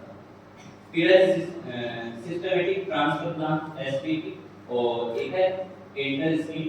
तो ये मोस्ट ऑफ ये दो चीजें काम की होती है। ऊपर वाली लमसम इन्वेस्टमेंट इनिशियल पहला इनिशियल कर दीजिए, जितना भी एडिशनल अमाउंट आए और इन्वेस्ट कर दीजिए। एक एसआईपी होता है जिसके अंदर आप जो है इंस्टॉलमेंट में पैसा इन्वेस्ट कर सकते हैं। अब ये एसआईपी का बताया कि मार्केट में सबसे ज्यादा लोगों को जो पसंद आने वाला इन्वेस्टमेंट का तरीका है वो एसआईपी ही है। SIP is the best option, ठीक है। और मैं तो कहूंगा अगर आपका लमसम अमाउंट है और आपके पास एसआईपी का भी ऑप्शन है तो आपको दोनों में से एसआईपी ही चूज करनी चाहिए, लमसम अमाउंट वाला चूज नहीं करना चाहिए। SIP is the best, lump sum से भी बेस्ट है। क्यों बेस्ट है? लमसम में आप पैसा लगाएंगे, वो पैसा जो है हो सकता है कि जिस दिन आपने पैसा लगाया उस दिन म्यूचुअल फंड का जो वैल्यूएशन काफी हाई था, तो आपने हाई वैल्यू पे म्यूचुअल फंड्स को खरीद लिया और अब वो हमेशा वही रहेगा। आपने 1 लाख लगाया और सपोज करो 1 लाख लगाते टाइम म्यूचुअल फंड की जो यूनिट्स आपने पैसा लगाया वो एक यूनिट सपोज कीजिए 500 रुपीस की थी, तो 1 लाख रुपए आपने लगाए और 500 रुपए के एक यूनिट के हिसाब से आपको कितनी यूनिट्स मिलेंगी? हमें कितनी यूनिट्स मिलेंगी? अगर 1 लाख हमने इन्वेस्ट किया और एक यूनिट 500 रुपीस की है, 200, और 200 यूनिट्स ही पड़ी रहेंगी आपके पास। जो भी आपको ग्रोथ या जो भी आपको ब्याज मिलेगा, कंपाउंडिंग इंटरेस्ट मिलेगा, वो 200 यूनिट से ही मिलेगा। सोचो उसी 1 लाख रुपए को आपने एक साथ इन्वेस्ट नहीं करके सिस्टमैटिक इन्वेस्टमेंट प्लान के थ्रू 10-10 हजार रुपए 10 किस्तों में इन्वेस्ट किए होते तो ज्यादा बेनिफिट था। क्या बेनिफिट होता? सपोज कि स्टार्टिंग में 10,000 आपने इन्वेस्ट किए, उस टाइम म्यूचुअल फंड की एक यूनिट की वैल्यू चलती थी 500 रुपए। फिर सेकंड आपने जब इंस्टॉलमेंट 10,000 की वो जमा करवाई, उस टाइम म्यूचुअल फंड की एक यूनिट की वैल्यू चल रही थी 450 रुपए। थर्ड वाली आपने जो है किस्त जमा कराई जब म्यूचुअल फंड की एक यूनिट की वैल्यू चल रही थी 460 रुपीस, क्योंकि मार्केट के हिसाब से कम या ज्यादा होती है कि यूनिट्स की वैल्यू, तो उसका बेनिफिट आपको मिल जाता है। तो इसलिए हमेशा हमें अगर दोनों ऑप्शंस में से चूज करना हो कि हमें लमसम इन्वेस्टमेंट करना चाहिए म्यूचुअल फंड में या एसआईपी के थ्रू करना चाहिए, तो मैं आपको recommend SIP money we can withdraw. देखिए एक्चुअली क्या है, गवर्नमेंट स्कीम्स में पैसा लगाने का मतलब है कि आपका जो इन्वेस्टमेंट है, गवर्नमेंट स्कीम्स में पैसा लगाने का मतलब है कि जो आपका इन्वेस्टमेंट है वो आप जब चाहे जब नहीं निकाल सकता। आप लिक्विडिटी की बात मत कीजिए फिर उसमें। फिर गवर्नमेंट जब भी कोई बॉन्ड्स वगैरह इशू करती है तो उसका एक फिक्स टाइम पीरियड होता है उसको जो है रिडीम करने का। रिडीम के टाइम पर ही आपको उसका बेनिफिट मिलता है इसलिए, तो इसलिए फिर अपन लिक्विडिटी को सोच ही नहीं सकते गवर्नमेंट में लगाने के। They are the safest. बिल्कुल सेफेस्ट है, मार्केट से काफी ज्यादा सेफेस्ट है, म्यूचुअल फंड से काफी ज्यादा सेफेस्ट है, क्योंकि उसके अंदर एक गारंटेड अमाउंट रहता है गवर्नमेंट का और वो गारंटेड अमाउंट आपको मिलेगा कि मिलेगा। तो सेफेस्ट तो है, लेकिन उसके अंदर रिटर्न इतना नहीं है, रिटर्न कम है। मैंने आपको बताया जो ज्यादा The benefits you already tell us, but what about the demerits of mutual funds? So we can face in future if we invest in this. Mutual fund का एक ही कौन सा है और वो सबसे बड़ा है क्योंकि ये अपना पैसा कंपनीज में इन्वेस्ट करते हैं और कंपनीज जो है वो मार्केट के हिसाब से परफॉर्म होती है, तो इनकी जो रिटर्न देने की कैपेसिटी है म्यूचुअल फंड्स की वो मार्केट पे डिपेंड करती है। ये किसी को भी अश्योर्ड रिटर्न नहीं बोल सकते। कभी भी हम म्यूचुअल फंड में जब भी इन्वेस्ट करें, अगर हमको कोई भी गाइड कर method of expenses is absolutely praiseworthy. But again, I want to ask some question to you. Please, is there risk in SIP? Yes. There is a risk in SIP. Why no? क्यों नहीं? And again, I want to ask, what is the difference between SIP and mutual fund? Mutual funds की scheme मतलब mutual funds कई सारी schemes launch करता है। उन schemes में पैसा लगाने के दो मोड है। First mode is the lump sum payment and the second mode is SIP।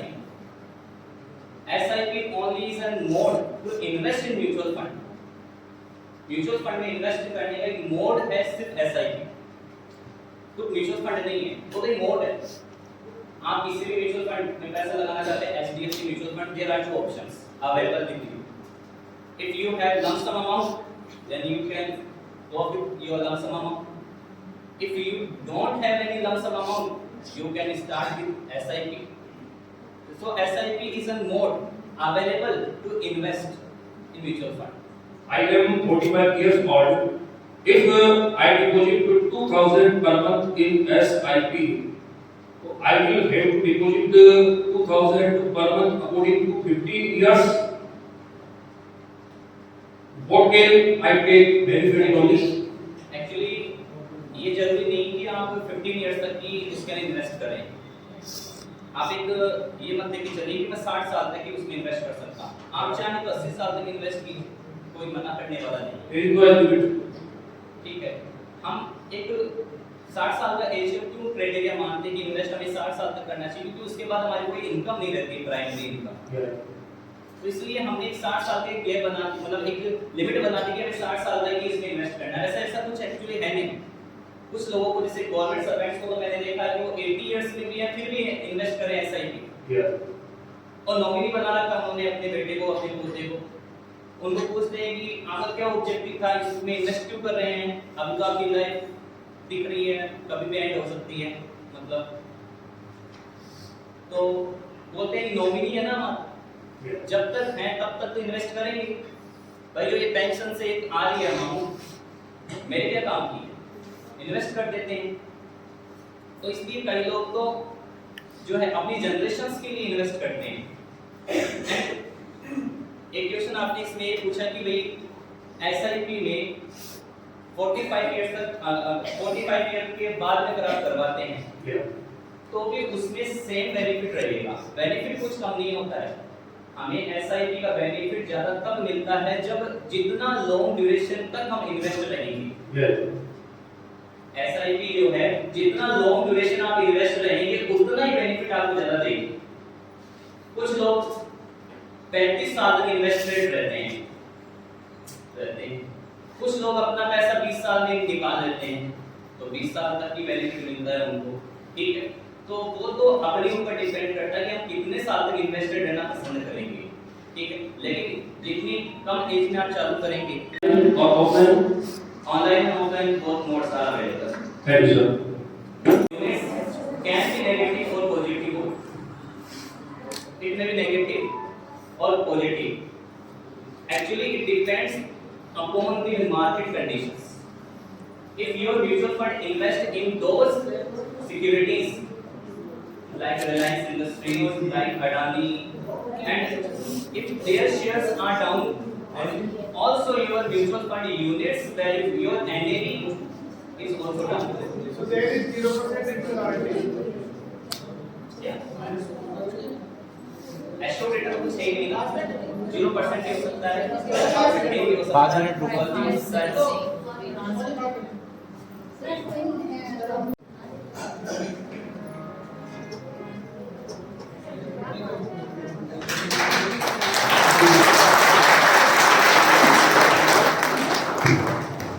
Outstanding, mind-blowing performance by Sugar sir.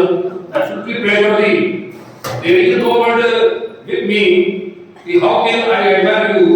Your method of explanation as well as in Hindi and English are absolutely praiseworthy. You explain everything intently, carefully, and absolutely I again and again thank you, Sugar sir. Sugar sir.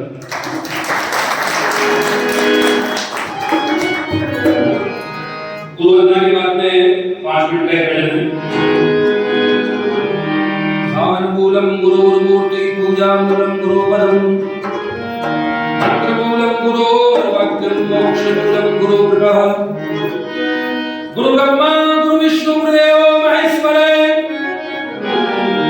गुरु साक्षात परब्रह्म तस्मै श्री गुरुवे नमः। श्री राधा रानी के चरणों में एक छोटी सी वंदना है। राधे स्वामिनी में राधे को दास जन्म जन्म मुनि दीजियो श्रृंगार में वास बरसानो जानो नहीं जपो नाम तो तेने जानू कहा तुझको तत्व महान। देवी जी लीजिए सॉन्ग ऑफ राधा रानी। आएंगे बिहारी चले आएंगे मुरारी आएंगे बिहारी चले आएंगे मुरारी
राधे राधे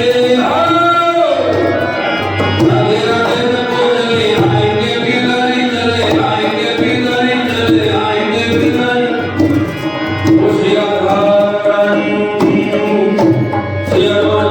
राधे राधे बोलते आएंगे बिहारी।